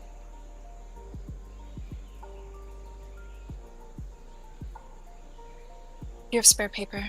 Do you mind if I, trace this? Not at all. Here. Tar's clearly uncomfortable to Malia, not really trying to cover it, but goes ahead and traces the crest and tucks it away and hands back the scroll. As you hand back the scroll, Malia takes your hand. And she looks up into your eyes because she's quite small and you're very tall. Thank you. I have seen the compass of your character. And it is absolutely brilliant. Her hands are a bit cold, even though you're in the swarthy swamp. But she gives you a squeeze. Thank you. Merloin gives a little squeeze back and kind of turns to keep looking around the area.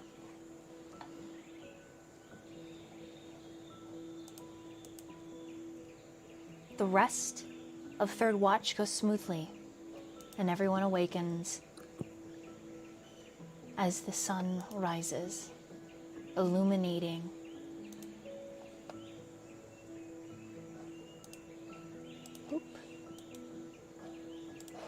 the area. You see that there is indeed a bridge that crosses the river.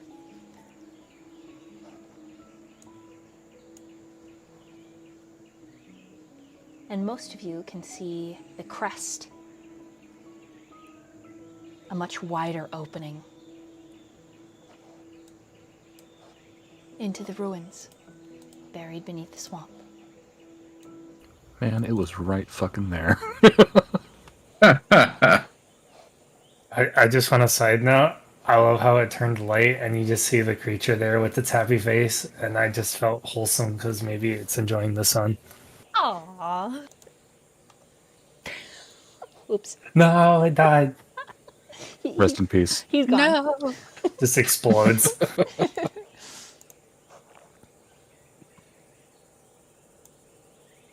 All right. You have your options of how to get in now. Yori wakes up. He's like, oh, what a wonderful sleep. Oh. Did I miss anything? I want to note that if it's okay with you, you wake up and Candy is cuddled onto Saina just a little bit, like the little spoon. Cute. Absolutely. Yori looks over. He kind of nods. He's like, it looks like they finally made friends with each other. I'm glad. Just randomly overnight, you know? It's just, yeah. Yori just doesn't. He's just like, that's quick. I like it. Like,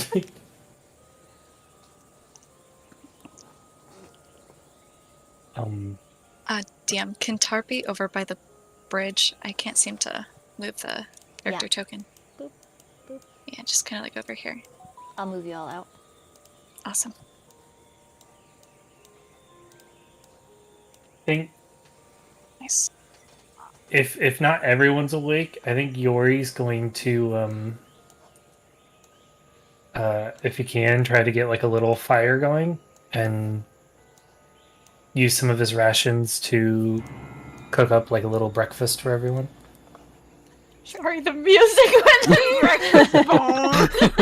The fire just grew in size and the music's like like everyone dies from Yori's food. Yeah, I was about to say Yes, the yeah. ominous Yori cooking skill.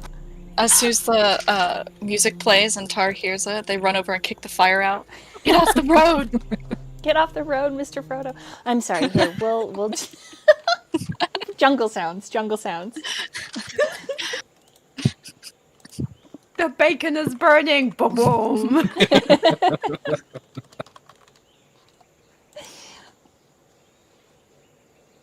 Right. You guys are totally free to roleplay. Okay.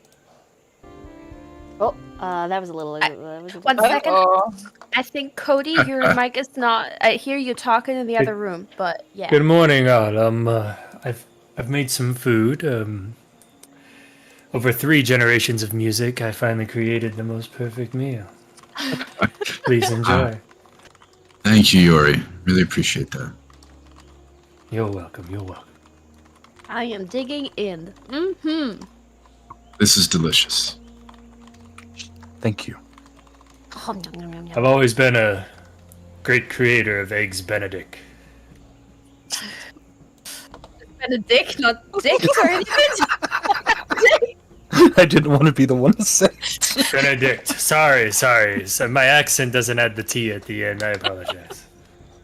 I think eggs Benedict is what you give your female companions. Yeah. We don't talk about that. Okay.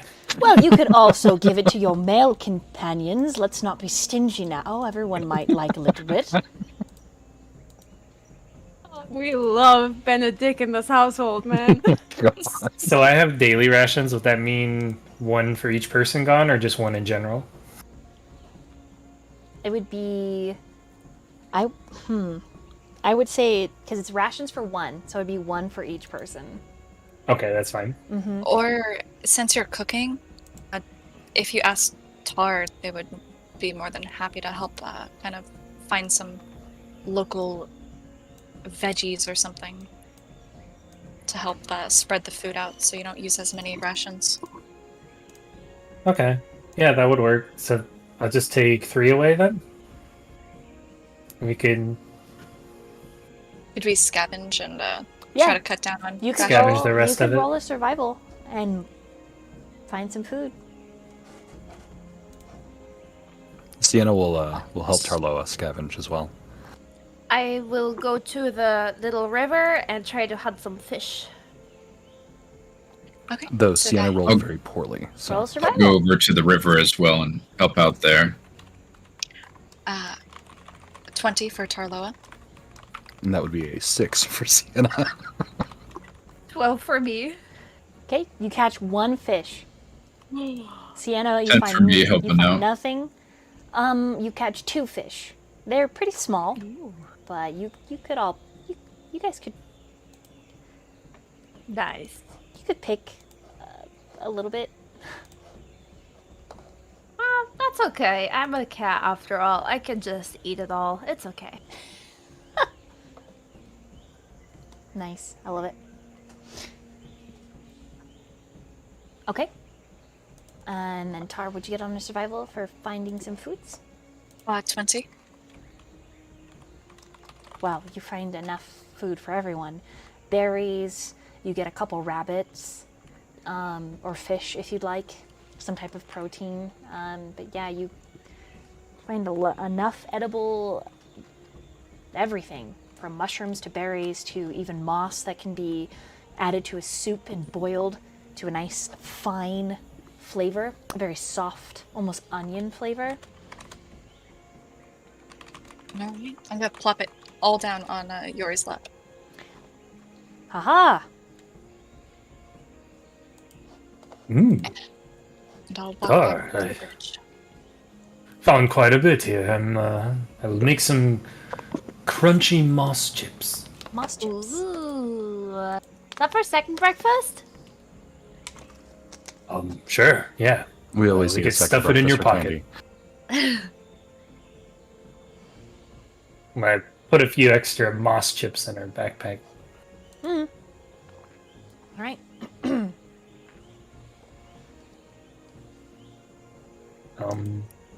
Everyone's fed. Everyone's rested. Malia claps her Think- hands. What? Oh no, go ahead. Malia says, "So, how are we going to enter? Looks like we could cross this bridge and go over that huge entry over there, or this little side entry over here." We didn't explore inside of that side entry. Does there look like there's anything in there other than stank smell? I couldn't smell anything, actually.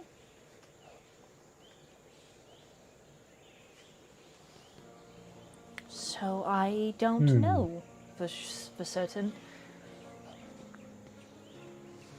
Where's the entrance? Right over here? Yes, Is that what we were looking at? Yeah, I think it's Yeah. right. The other one? and then Malia Here's the points out side this one. entrance, Side one? Oh. Okay. and then if, this is the main ruins. if taking a quick look at the side entrance, does it look blocked or anything? Or does it look open? Doesn't look blocked like the other one. This one down here is definitely blocked. But this top one looks like you could get in. Okay.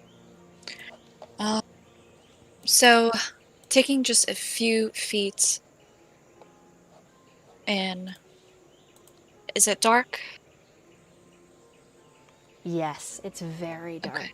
Hmm. So, using 60 feet of dark vision, do I notice anything? Is it stairs leading anywhere? Is that a hallway? They open up at the very bottom into a room. Okay. Does someone want to just quickly check this out with me? Yeah, I'll come with you. I'm seeking adventure. And Alright. Yori runs over there quickly. I'm I gonna am go running down the along stairs. with Yori. Bongu is going to stay up top without, dark vision. He's going to let them go ahead, and I'll be up here, everyone. If you need me, let me know. Yes, I think we will send Candy your way. She's the quickest. Yes, take a Yep. peek, and if we continue on that route, I'll follow right up. Alright. I'm gonna go down to the bottom of the stairs. All right. Let's swap over the map here.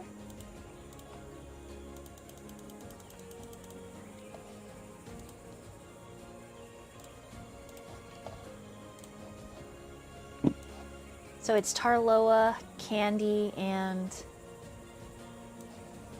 Yori. Yori. Okay.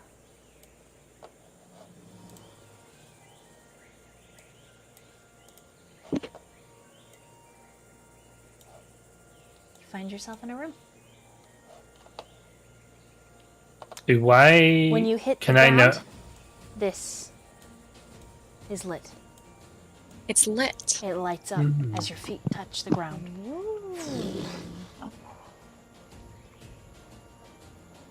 With my passive perception 16, do I notice anything out of that? Like in the room that's like awkward? Not awkward per se, but there is definitely magic. And when someone enters the torch, which appears to be ancient, this room is riddled with vines, dust, water damage. It smells musty. There are huge stones that have fallen into the earth. The magic was meant to light the brazier when someone entered. Someone living. Whatever set contingencies they were, which you guess with your passive, is someone alive. Someone alive coming into the room. But the smell, Yori, when you get closer to that torch, when you move up, it's... You have smelled some incredible things in your life. Being a pirate, this is awful. This is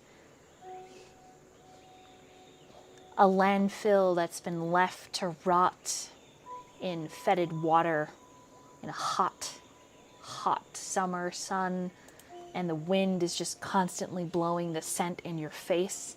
You go nose blind to it eventually, but it gets worse the closer to the entrance you go. Okay. And the stairs here is deeper, and we came from this little hole here. Mm-hmm. Okay. I think Yori's going to walk right at the entrance of the stairs, and just try to see if he perceives just any type of like maybe footsteps, something in like the dust or Roll anything that's perception. around.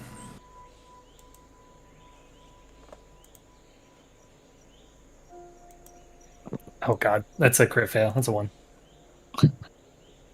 Ooh. Also, Tara's gonna take the handkerchief from their fine clothes set and kind of wrap it around their nose and kind of like a what is it? Like a robber's bandana kind of style.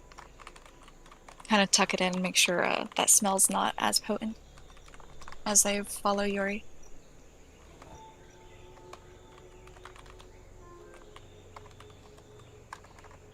Andy, I think it's best you stay there, and me and Tar can maybe peek deeper here, and we will yell if something's going on, and you can get the others. But the smell is quite putrid. It's probably not the best for your cat-like nose. Okay. I mean, I'm just warning you.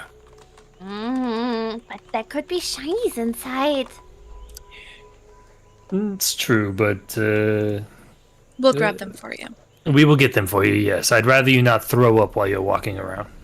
Pinky promise? Double pinky promise. Okay, I'll wait here. But make it quick. Down the hallway. Yori, how about I go first? Since I have a little bit more meat on my bones. I agree, and you are far better at this kind of terrain. The ocean is definitely my specialty, not this.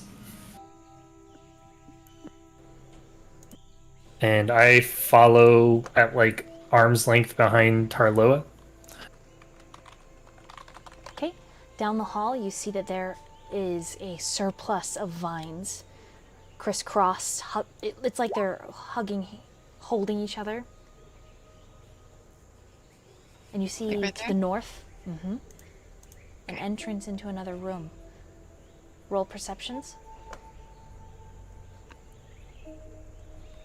I would stop moving. Yeah. I would. I was go- just following I right would move- behind her. I would go back just a little bit. Oh. And roll perception. Okay.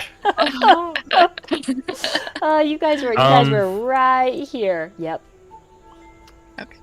If I roll less than my passive, do I just go off passive or off the roll? I'm sorry. Can you repeat the question? If I roll less than passive perception, do I go off the roll or the passive? Roll. Okay. I got a 13. Tarloa. Give me 1 second.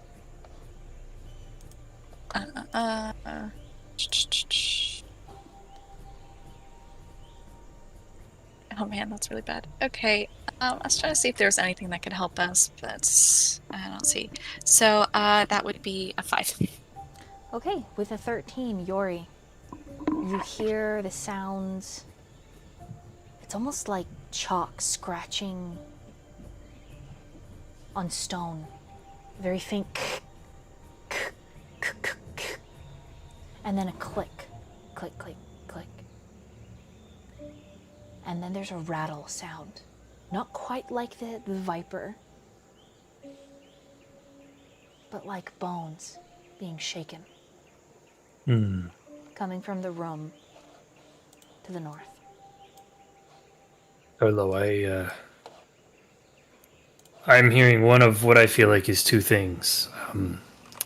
Either a trap that's malfunctioning, or possibly something of a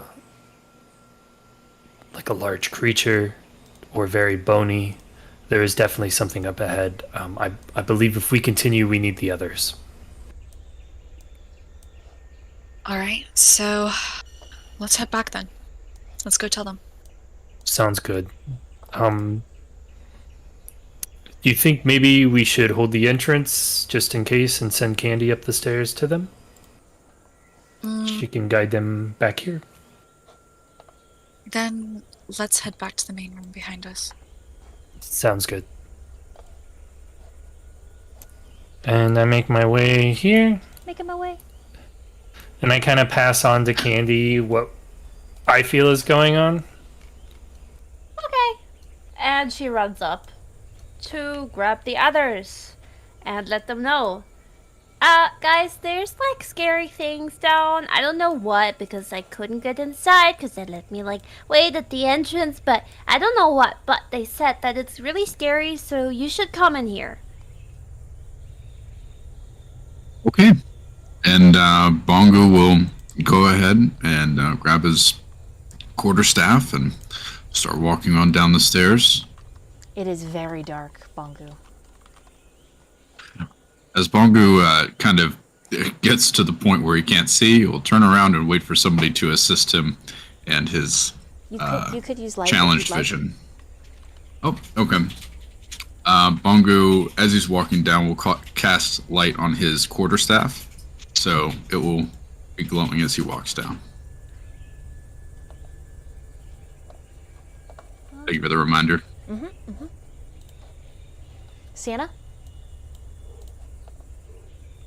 Seeing Bongu make his way down there and not wanting to be left alone up top and fearing for what they might find down there, she's going to go ahead and follow him.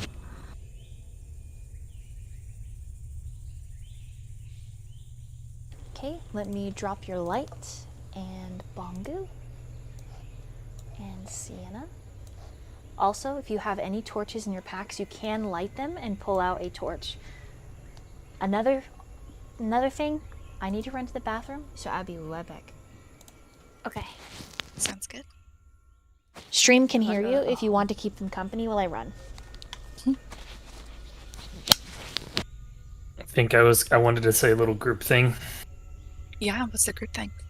I just kind of sit there and I'm like inform them a little more in detail. I believe there are creatures down here. I don't know if they're of the animal type or skeletal of figure. Something is very clanky. It could possibly be a malfunctioning trap, but there is something here. That being said, I know these are not the ruins we are expecting to traverse, but there might be of something importance as well. I believe it's might be critical if we search this out, at least until we know if it's too dangerous, we can go back. Did you all light that torch when you came down here? No.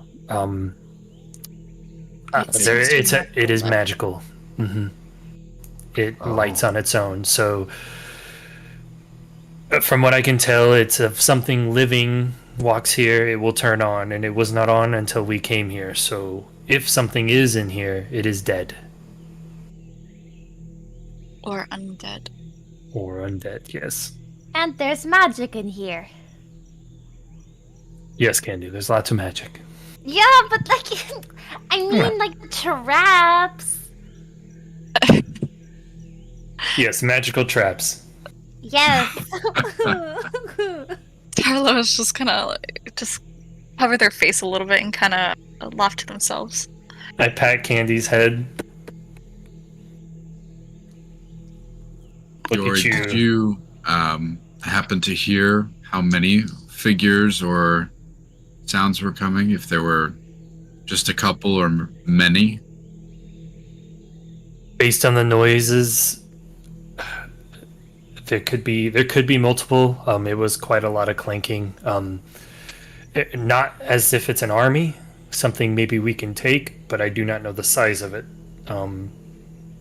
I'm not aware of like how many types of undead creatures there could be, but if it is undead and it did not light this torch, something skeletal for sure. It did sound like bone. Thank you.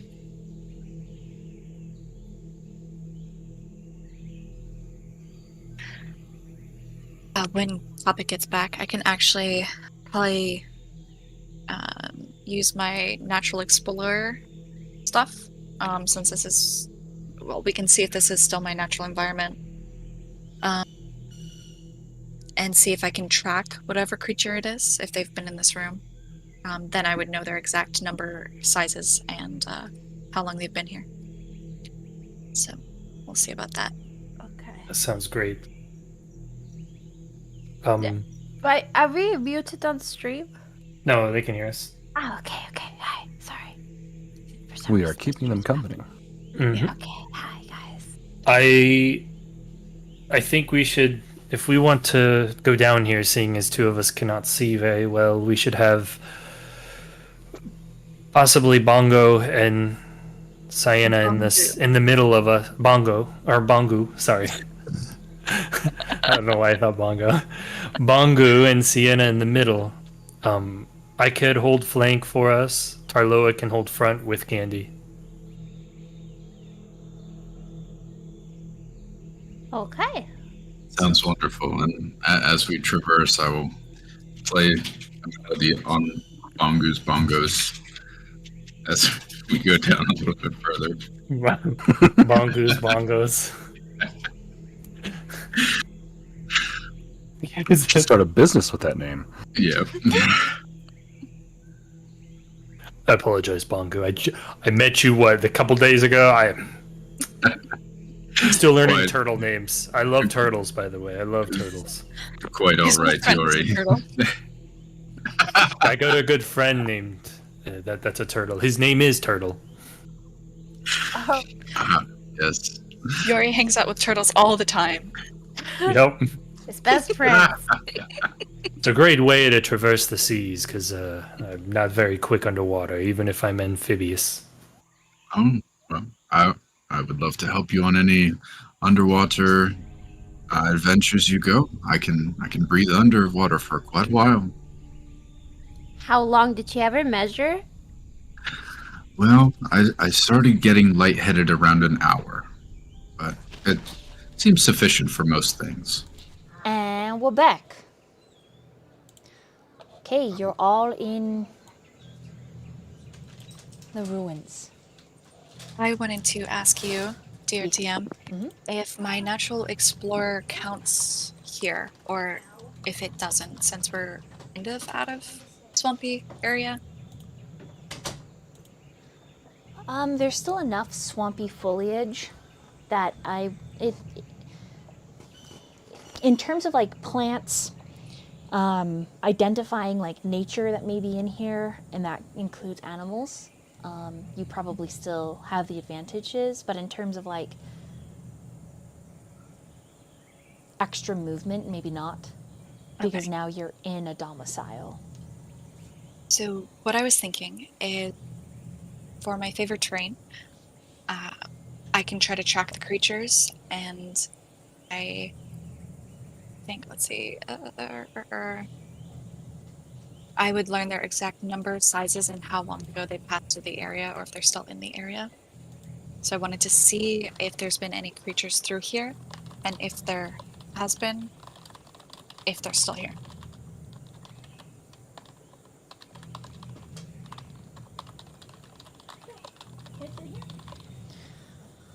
So you're looking for like any kind of natural creature. Is it a natural creature? Does it say?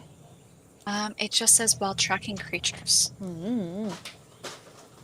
Here, I'll show you exactly what it says.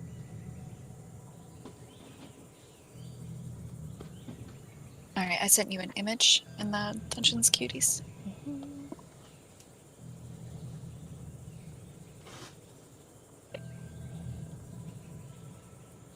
I would say the adding your proficiency bonus that tracks here.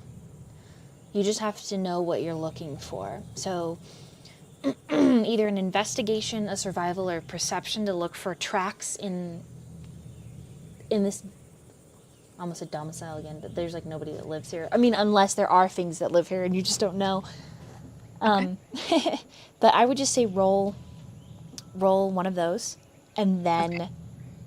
to discern what it is and to follow, aka also see all the Strider stuff that you're doing. You gotta first see its left behind markings.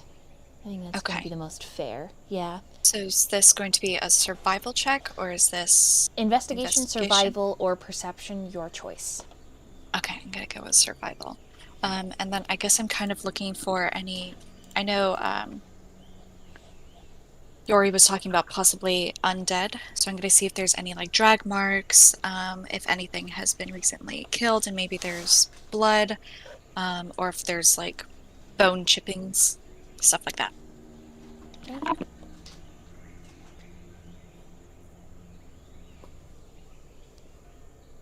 Oh, okay, that did not go so great. 10. There are absolutely chips of bone. It doesn't look like they were recent at all. They're very old. You can roll a intelligence plus your proficiency bonus doubled, or an insight, the proficiency bonus doubled, to try Insight for sure. to discern what type of bone. Okay. I'm gonna ping, if you're looking at the Discord, you find them over here. Perfect. Okay, go ahead and roll for insight.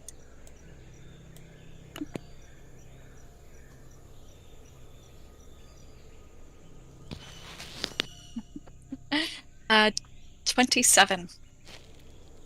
Jesus. They're elven. Oh, elven bones. Not only are they elven, but with a 27, they are aquatic elven. Oh. Okay. You find enough bones to make up a small hand, maybe a quarter of the size of yours. You can see divots in the phalanges where the webbing hooks into that enables them to swim harder, faster. It's just a little pocket for the cartilage on the lower knuckle. to dig in and wrap around those fingers. This gonna is sit there likely a it. child's hand. Oh. Okay.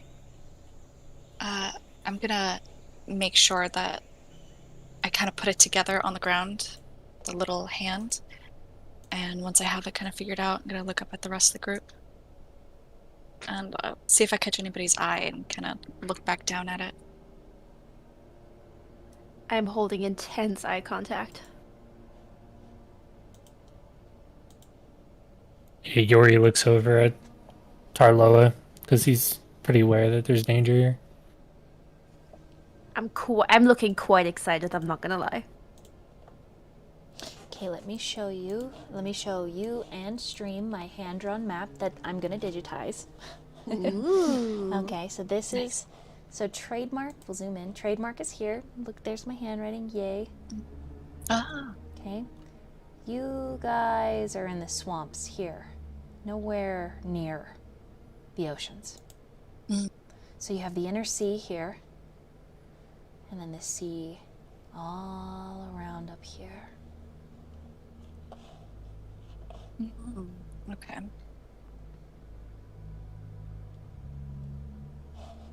Well then, an aquatic. Do you guys like my hand-drawn map? I love No, it. it's actually So fantastic. good. It's beautiful, actually. Phenomenal. It's so Phenomenal. good. I'm loving the shading. Thank you. You're so nice. I don't think you were expecting that, were you? No, because I was like, man, this is trash, whatever. It's No, this looks great. What the fuck? I was like, I'm just drawing this so I have like an idea, and like, and you guys are like, wow, this is amazing. Yeah, I just want to print that out and use it. Yeah, I would too. Exactly. I'd get it laminated and everything. No, Make it like all old looking, like a real map. Yeah, I digitize. Oh, hell yeah. I digitize. It'll look cool digital. It'll look cool digital. I relay what I find out about the bones to the group. Aquatic and elven, you say? I mean, This far inland? I'm aquatic and elvish, but I've never traveled this far, so, and I'm very much part of the sea. It's very interesting.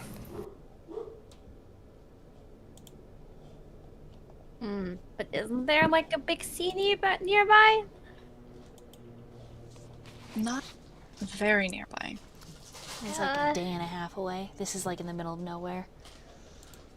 Yes, and this being a swamp, I see no reason for anyone to really to be here, so it makes me wonder if this was an area far before our time, and even the Squirrel War.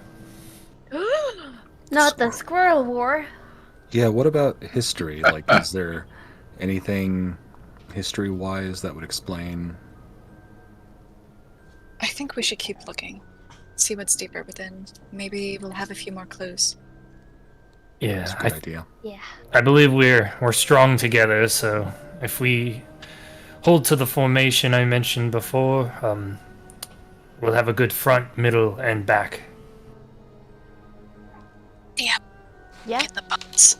Yeah, put them in my pocket. Oh, okay. The little kid bones.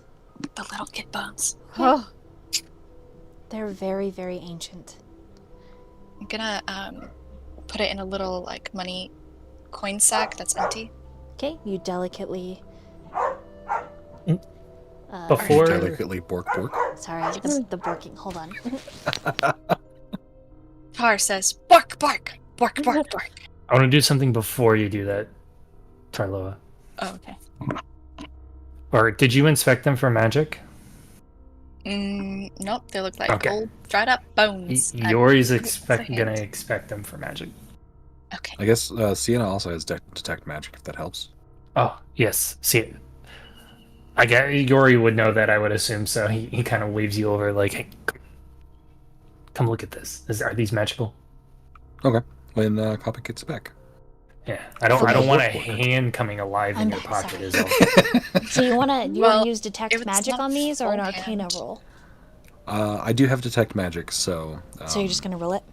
Yeah. Okay. They're like That's little totally broken cool. pieces, right? Yep, they are. They are not Yeah, it's magical. not a full hand. Okay. No magical bones. Just Alright. some good old bones. However, Feel free to put them in your pocket. They don't seem like they'll come alive while they're sitting. Sienna, Mm-hmm. the torch is magical. And when you cast the spell, the fire turns a very faint green. Is that just noticeable to me, or is that noticeable to the rest of the party? You don't think anyone else has noticed. I'm gonna look over to Tarloa, and I'm gonna gesture for her to look at the torch and ask her if she notices anything odd about it. I'll follow the eyesight to the torch. Looks She normal goes- to you. There's a faint green glow to it when I use I my notice detect that? magic. Not to like be making you scared, guys, but what if all the other torches also turn green and then somebody knows that we're here and then they expect us?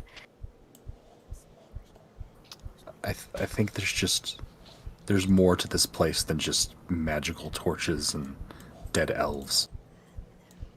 But what if some are not dead anymore? Ooh.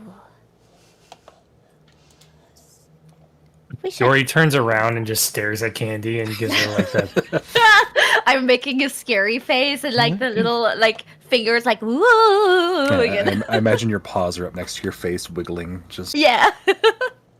Exactly that. We I should head say better.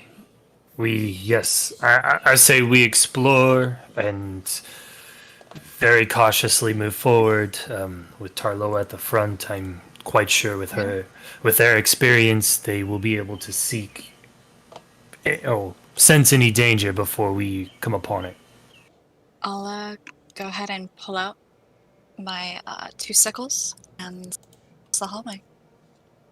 Okay. And I think Yori kind of waits until Tarloa's up where we stopped at originally, and then everyone kind of like lines up. And I will hold the flank. Right away, do I notice anything stepping towards the hallway? Just that intense smell. Okay, then I'll continue and stop right before the doorway and wait for everybody to be lined up. You hear the Plug your nose, Candy.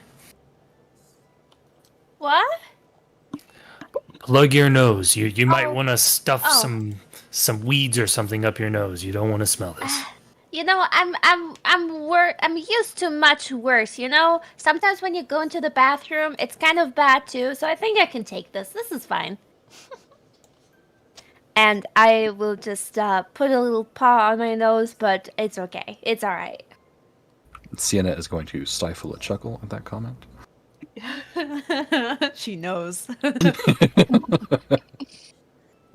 I look at both of them with those searing eyes and like, whatever, just go.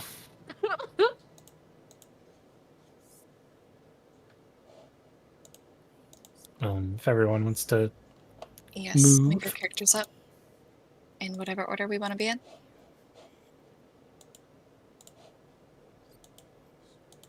I And then think Candy, if you want, you can join Tarloa with your sense of smell.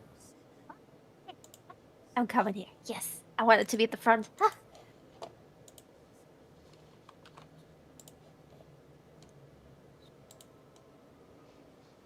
Okay. Yep. You All notice right. this time, Tarloa, there is no scratching sound. It's No scratching all sound. quiet.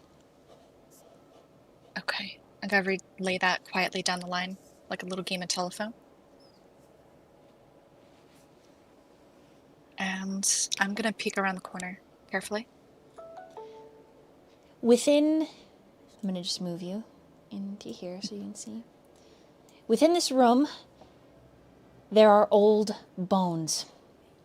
4 in each corner, armed with shield and spear. The first thing that you notice, the shield and spears bear no age, no marking of a passage of time.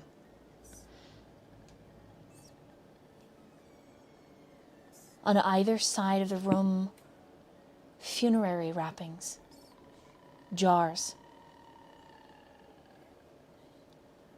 Leaves and debris scatter throughout. Great vines grow overhead and hang down. And an altar at the end of the room. Do you enter? The skeletons had shields and pole arms, you said? Mm-hmm. Or Yes. And are they standing or are they laying? They are laying. The skeletons are flat. Everything flat on the ground. Okay. But does it seem like they're currently equipped? Or are they tossed to the side, the shields? They're exactly as you see them. Okay.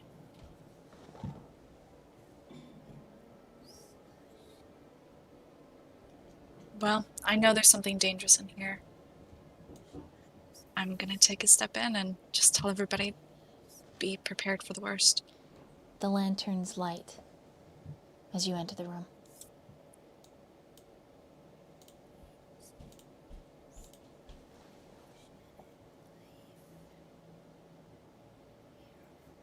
Step forward again.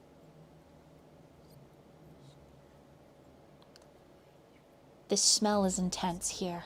Some of the jars are broken, their contents spilled.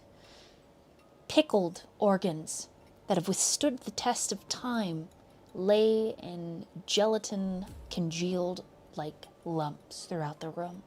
And on the dais, a skeleton. Vines that have grown through the broken, pale white bones.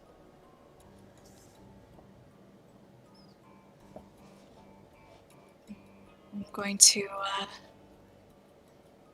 move to the right side. And I'm going to not get too close, hopefully. But I'm going to try to check to see if I would know if this is some type of monstrosity. If we're about to walk into a trap. You approach the bones? About 10 feet away. See if there's anything that kind of happens, and I'll inch closer. If I don't notice any movement. No movement. Okay. I'll get right next to it. If I'm holding my detect magic spell, since it is based on concentration, do I notice anything about the skeletons or anything else in this room other than the torches? Their shields and pole arms are magical. And I'm going to go ahead and relay that to the rest of the party. Okay. As Tar gets close, there is suddenly a vibration that rushes throughout the room, a pressure. You hear a heartbeat, but it's just a do, do, do, like a drum beat pressure in this room. Between Yuri and Sienna, a door begins to close. Rapid succession dropping down. Yuri, you will be trapped in a hallway unless you leap forward. I'm going to jump forward. Okay. The door slams closed. And the skeletons rise. Everybody roll initiative. Hell yeah. 10. 15. 15. A 5 for Yori. 19. He's too busy ripping his shirt open for combat. Those pecs have the ability to turn undead. I've seen it happen. Yeah. Look at the little, like, skeleton boys. Oh. Skelly bros. Skelly Bros. We've got a bone to pick with you. Oh my god. No. Okay, you notice that the vines over this skeleton begin to twist and move, putting the pieces back together as they wrap themselves into the entry points between rib cage, between forearm, around joints, as it looks like the nature itself is putting this skeleton on the altar back together. All right, Tar, what'd you get on that initiative? 19. Yori, 5. Candy, 10. Sienna, Sorry, what was the question? initiative, 15. Bongu, 15. Okay, Tar, you go before the skeletons. All right. Let's see. What I'm gonna do is take a moment to breathe. I knew this was coming. I was expecting this. And I know I am a planar warrior. So as a bonus action, I'm going to choose the closest skeleton in front of me. And now, next time I hit this skeleton with a weapon attack, all the damage dealt becomes force damage, and they take an extra d8 force damage. And I'm going to go ahead and attack with my sickle.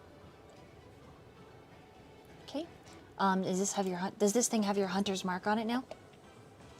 I don't think so. I think it's just, Your cool planar ability? yes. Sick. Okay. Yes. So it only lasts this turn, or until I hit them. I'm going to give each of them a color Wait. so that you can more easily distinguish which one you're hitting. Boop. Well, not great. I only got a 10 to hit. Okay. It goes wide. Okay. And I think that was both my action and my bonus action. Okay. Skeleton's turn. What's your armor class? 12. We got to get you better armor. Mm-hmm.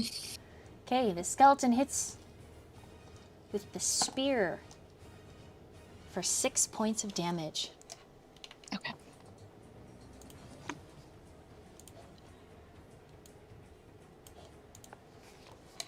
Okay. This one is going to move.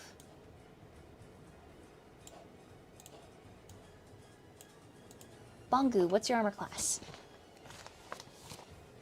17. That is a miss.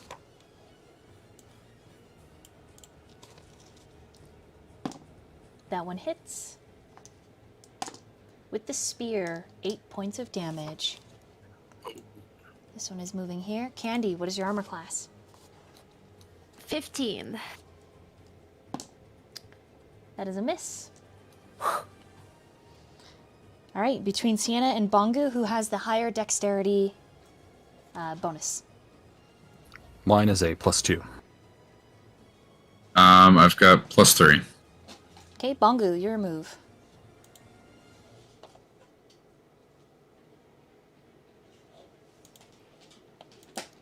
All right.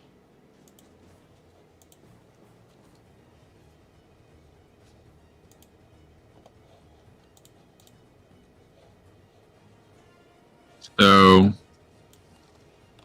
I'm going to go ahead and cast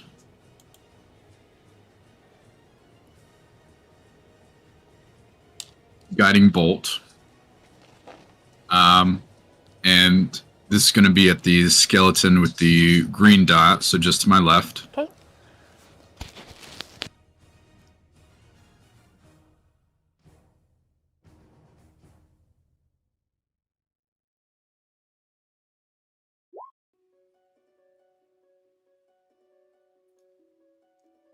Just clicked it. Let me roll to hit.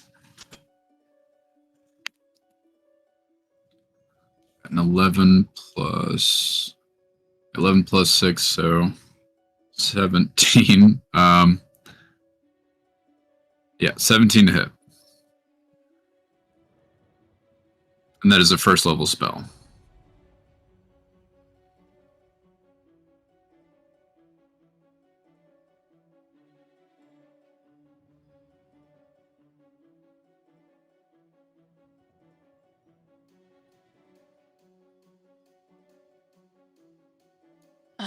DM, can you hear me? Topic? Najimani. Oh, was I muted? Hello. Did you say you Yes. were doing Hi. Sacred Fame or Guiding Bolt? Guiding Bolt. Okay, Guiding Bolt, first level. So go ahead and roll your damage. It's 4d6. Yes. That's a lot.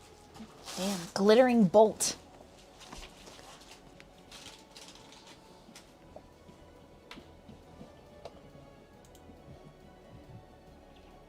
It is 15 points of damage.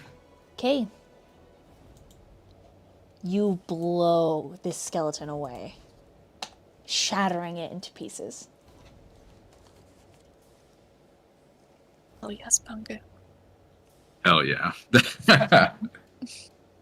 Okay. Anything else for your turn, Bongu? I am going to move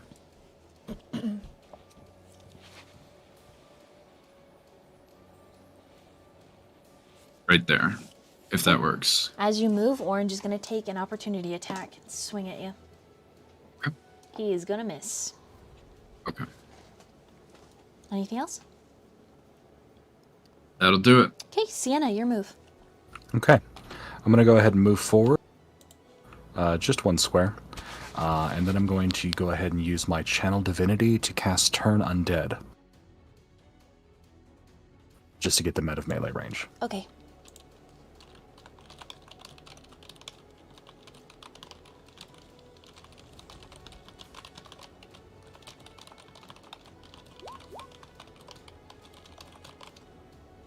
I believe my spell save DC is 13, so they have to make a wisdom saving throw or attempt to move away from all combatants, essentially. Okay. Orange makes it. You said it was 13? Mm-hmm. Okay, red makes it. Ugh, and blue makes it. Damn. Sorry, I rolled 14 and above on each of those. God damn. Well, I tried. That will be it for my turn then. Okay. All right, Candy, your move. Okay, so if I look on the card, there's like vines that are like above the ground. Is that correct? Yes. Okay, I want to take the disengage action and climb on top of the vines above us. Okay. That do, big like, one that you see like dexterity. across the way. Yeah, exactly. Okay, roll athletics with your your bonus action. Okay. Natural 20 plus 6. Okay, you are my up God. on the vine. Dang. I am actually like making the little, you know, when there's like, you can literally do like little athletic roundabouts on it. That's what I'm doing. Yeah. I don't know how to describe it, but yes. And I want to hide, and I don't think like I want to be stealthy so they don't see me anymore. So basically, I just like climb away a little bit. Do I have to roll stealth for that as well? Yep. Last or I think you just take the hide action as your last Okay. Yeah. Yeah. Then I'll hide above there. And that's it for me. Okay.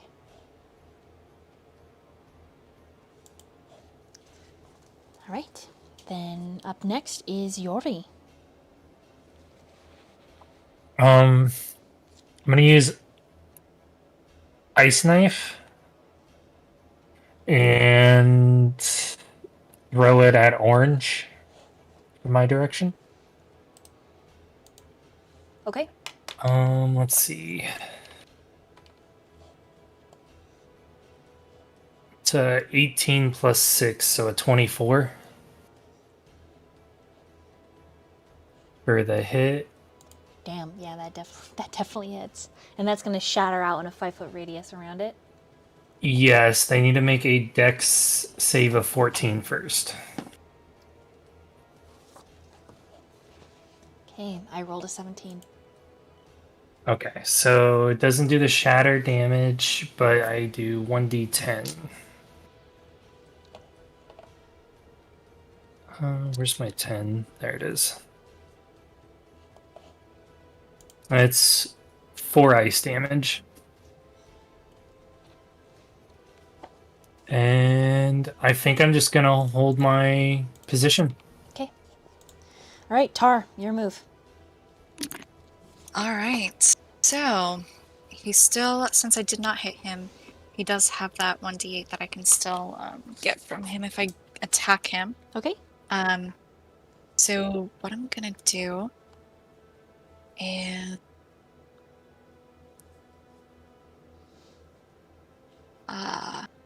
something. I'm gonna do something. I'm gonna do it right now.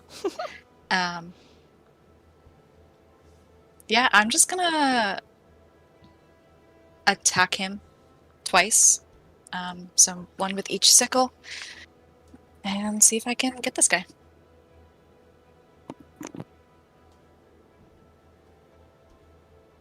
First one is a 23.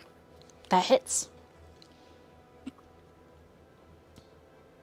And that is 10 plus 4. That's 14 damage on the first hit. Oh, wait, and then I didn't add. No, yeah, I did. Yep. So 14 damage on the first hit. Okay. How do you want to do this? Oh. So after the first hit? Mm-hmm.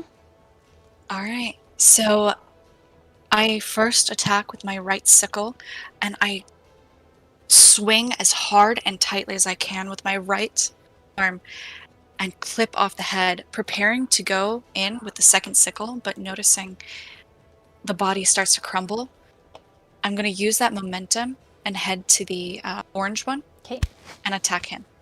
All right. Okay. So, same. So that is 18 to hit. That hits. Okay. And then that is 6 damage.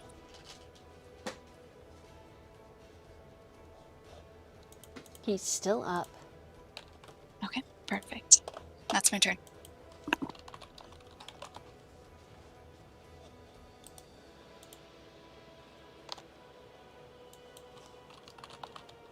Okay, now it's Skeleton's turn. Yore, what is your armor class? 15. All right, blue misses. And Tar, your armor class is 12?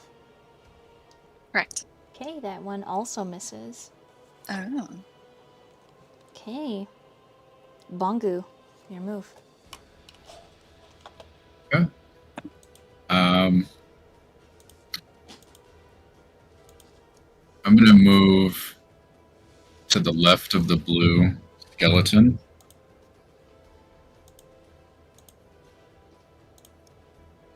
About here. And I'm gonna cast Sacred Flame, aiming at the blue skeleton.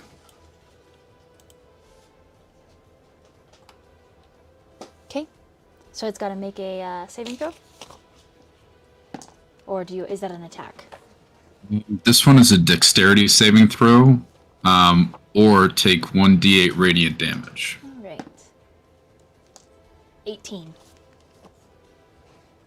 The save is 14, so it makes it. All right. So it dodges. He does the electric boogaloo. Sienna. Unless there's anything else for your turn, Bongu. That was it. Okay, Sienna. Okay. On my turn, I'm going to go ahead and cast Guiding Bolt as a first level spell. And I'm going to roll. That's going to be a 14 total to hit. Which one? I'm sorry. Blue? Oh shit, sorry. Yeah, the Orange? blue one closest Okay, to me. that hits. Perfect. And that's going to be 4d6 damage. Let me roll. Ooh, roll it. 3, 1, and 4. So that's 11 damage total. Okay, it's still up. And then anybody who attacks blue next will get advantage on that hit. Okay. Candy, Nice. your move. Ooh, well, advantage. I would like that very much. I am going to stealth stab the Skeleboy, the blue one. And, well, Panda, before- you're in the rafters, right? Like up on the Yeah, so vine? Yeah. I am hiding on top of the vine as my stealth. So I plan on literally jumping down on top of the Skeleboy who doesn't expect me and stab him. You Oh know? my goodness. Dropping the people's elbow from 10 feet above with a special hidden knife in there. It's Yep, like, yep. Exactly. And I'm very glad that I also have advantage because I rolled a 4. So let's do it again. Very nice. That's a 12. Does that hit? A 12 barely misses. You do have an inspiration, though. I do have an inspiration. Let's try one more time. I'm feeling pretty inspired right now, too. It's a This is 7. beautiful. It just fails. I am just gonna dive down and fall on top of the ground, just splattering. So you like leap and you're like, yeah! And then like trip. Yeah, and then I just fall, well, still on my feet because I am a cat after all, okay? But still, I just splatter down. That's it. That's it. All right. I'm Yori. crying on the floor. Yori, it's your turn. All right.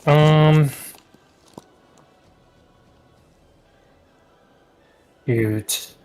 I guess for blue, I'm going to use frostbite on it. Okay. Let's see here. Here. So they need to make a con save of 14. Okay.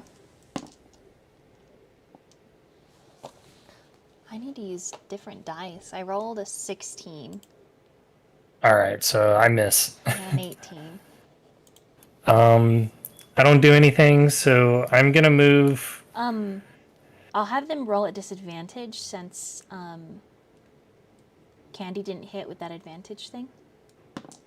Okay. So that is 7 instead. All right, so I do 1d6 cold damage. That's 4 cold damage to the skeleton. Okay. It drops. And then... he died? Mm-hmm. Nice. Okay. The bones Then scatter on the floor. I think Yori's going to move all the way to this corner. Well, to right here pretty much, just to kind of get out of the way. And then pass his turn. Right. Top of the round. Tar, your move. All right. Double sickles, baby. I'll do this again. All right.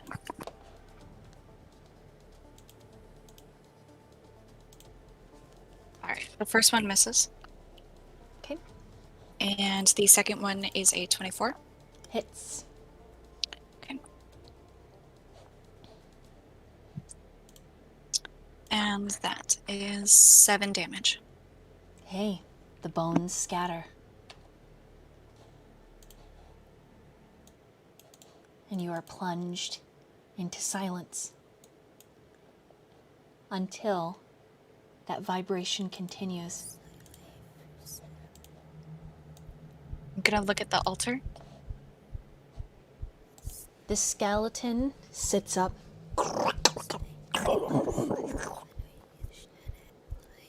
The vines are bleeding, and you watch as all the skeletons you've just blown up, their pieces skitter and race across the floor. Let me get on the right. Doop, boop. The skeleton begins to stand, and as it does, from the porous membranes of its leftover, well, I mean, its skull. Like, there's like divots inside the bone itself. Some natural, some look like they've been carved. It begins to bleed. And we're gonna end there for tonight. Shit. Oh no. Oh god, look at its little nub shank. Damn. Oh, nub shank. Oh god. Thank you It's so fine. much for joining us for this episode of Dungeons and Cuties. We hope to see you again in 2 weeks. Look for this episode uploaded on the Twitch Arena.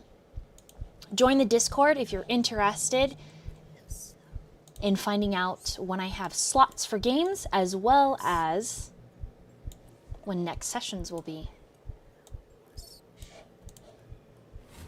Thank you guys for playing. And thank you guys for watching. Thank you, everyone. Don't forget, chat. Dungeons and Dungeons and Dragons. Cuties! Any gifted subs, any resubs, you get a pick a player for inspiration. See you next time, guys. Let's go raid!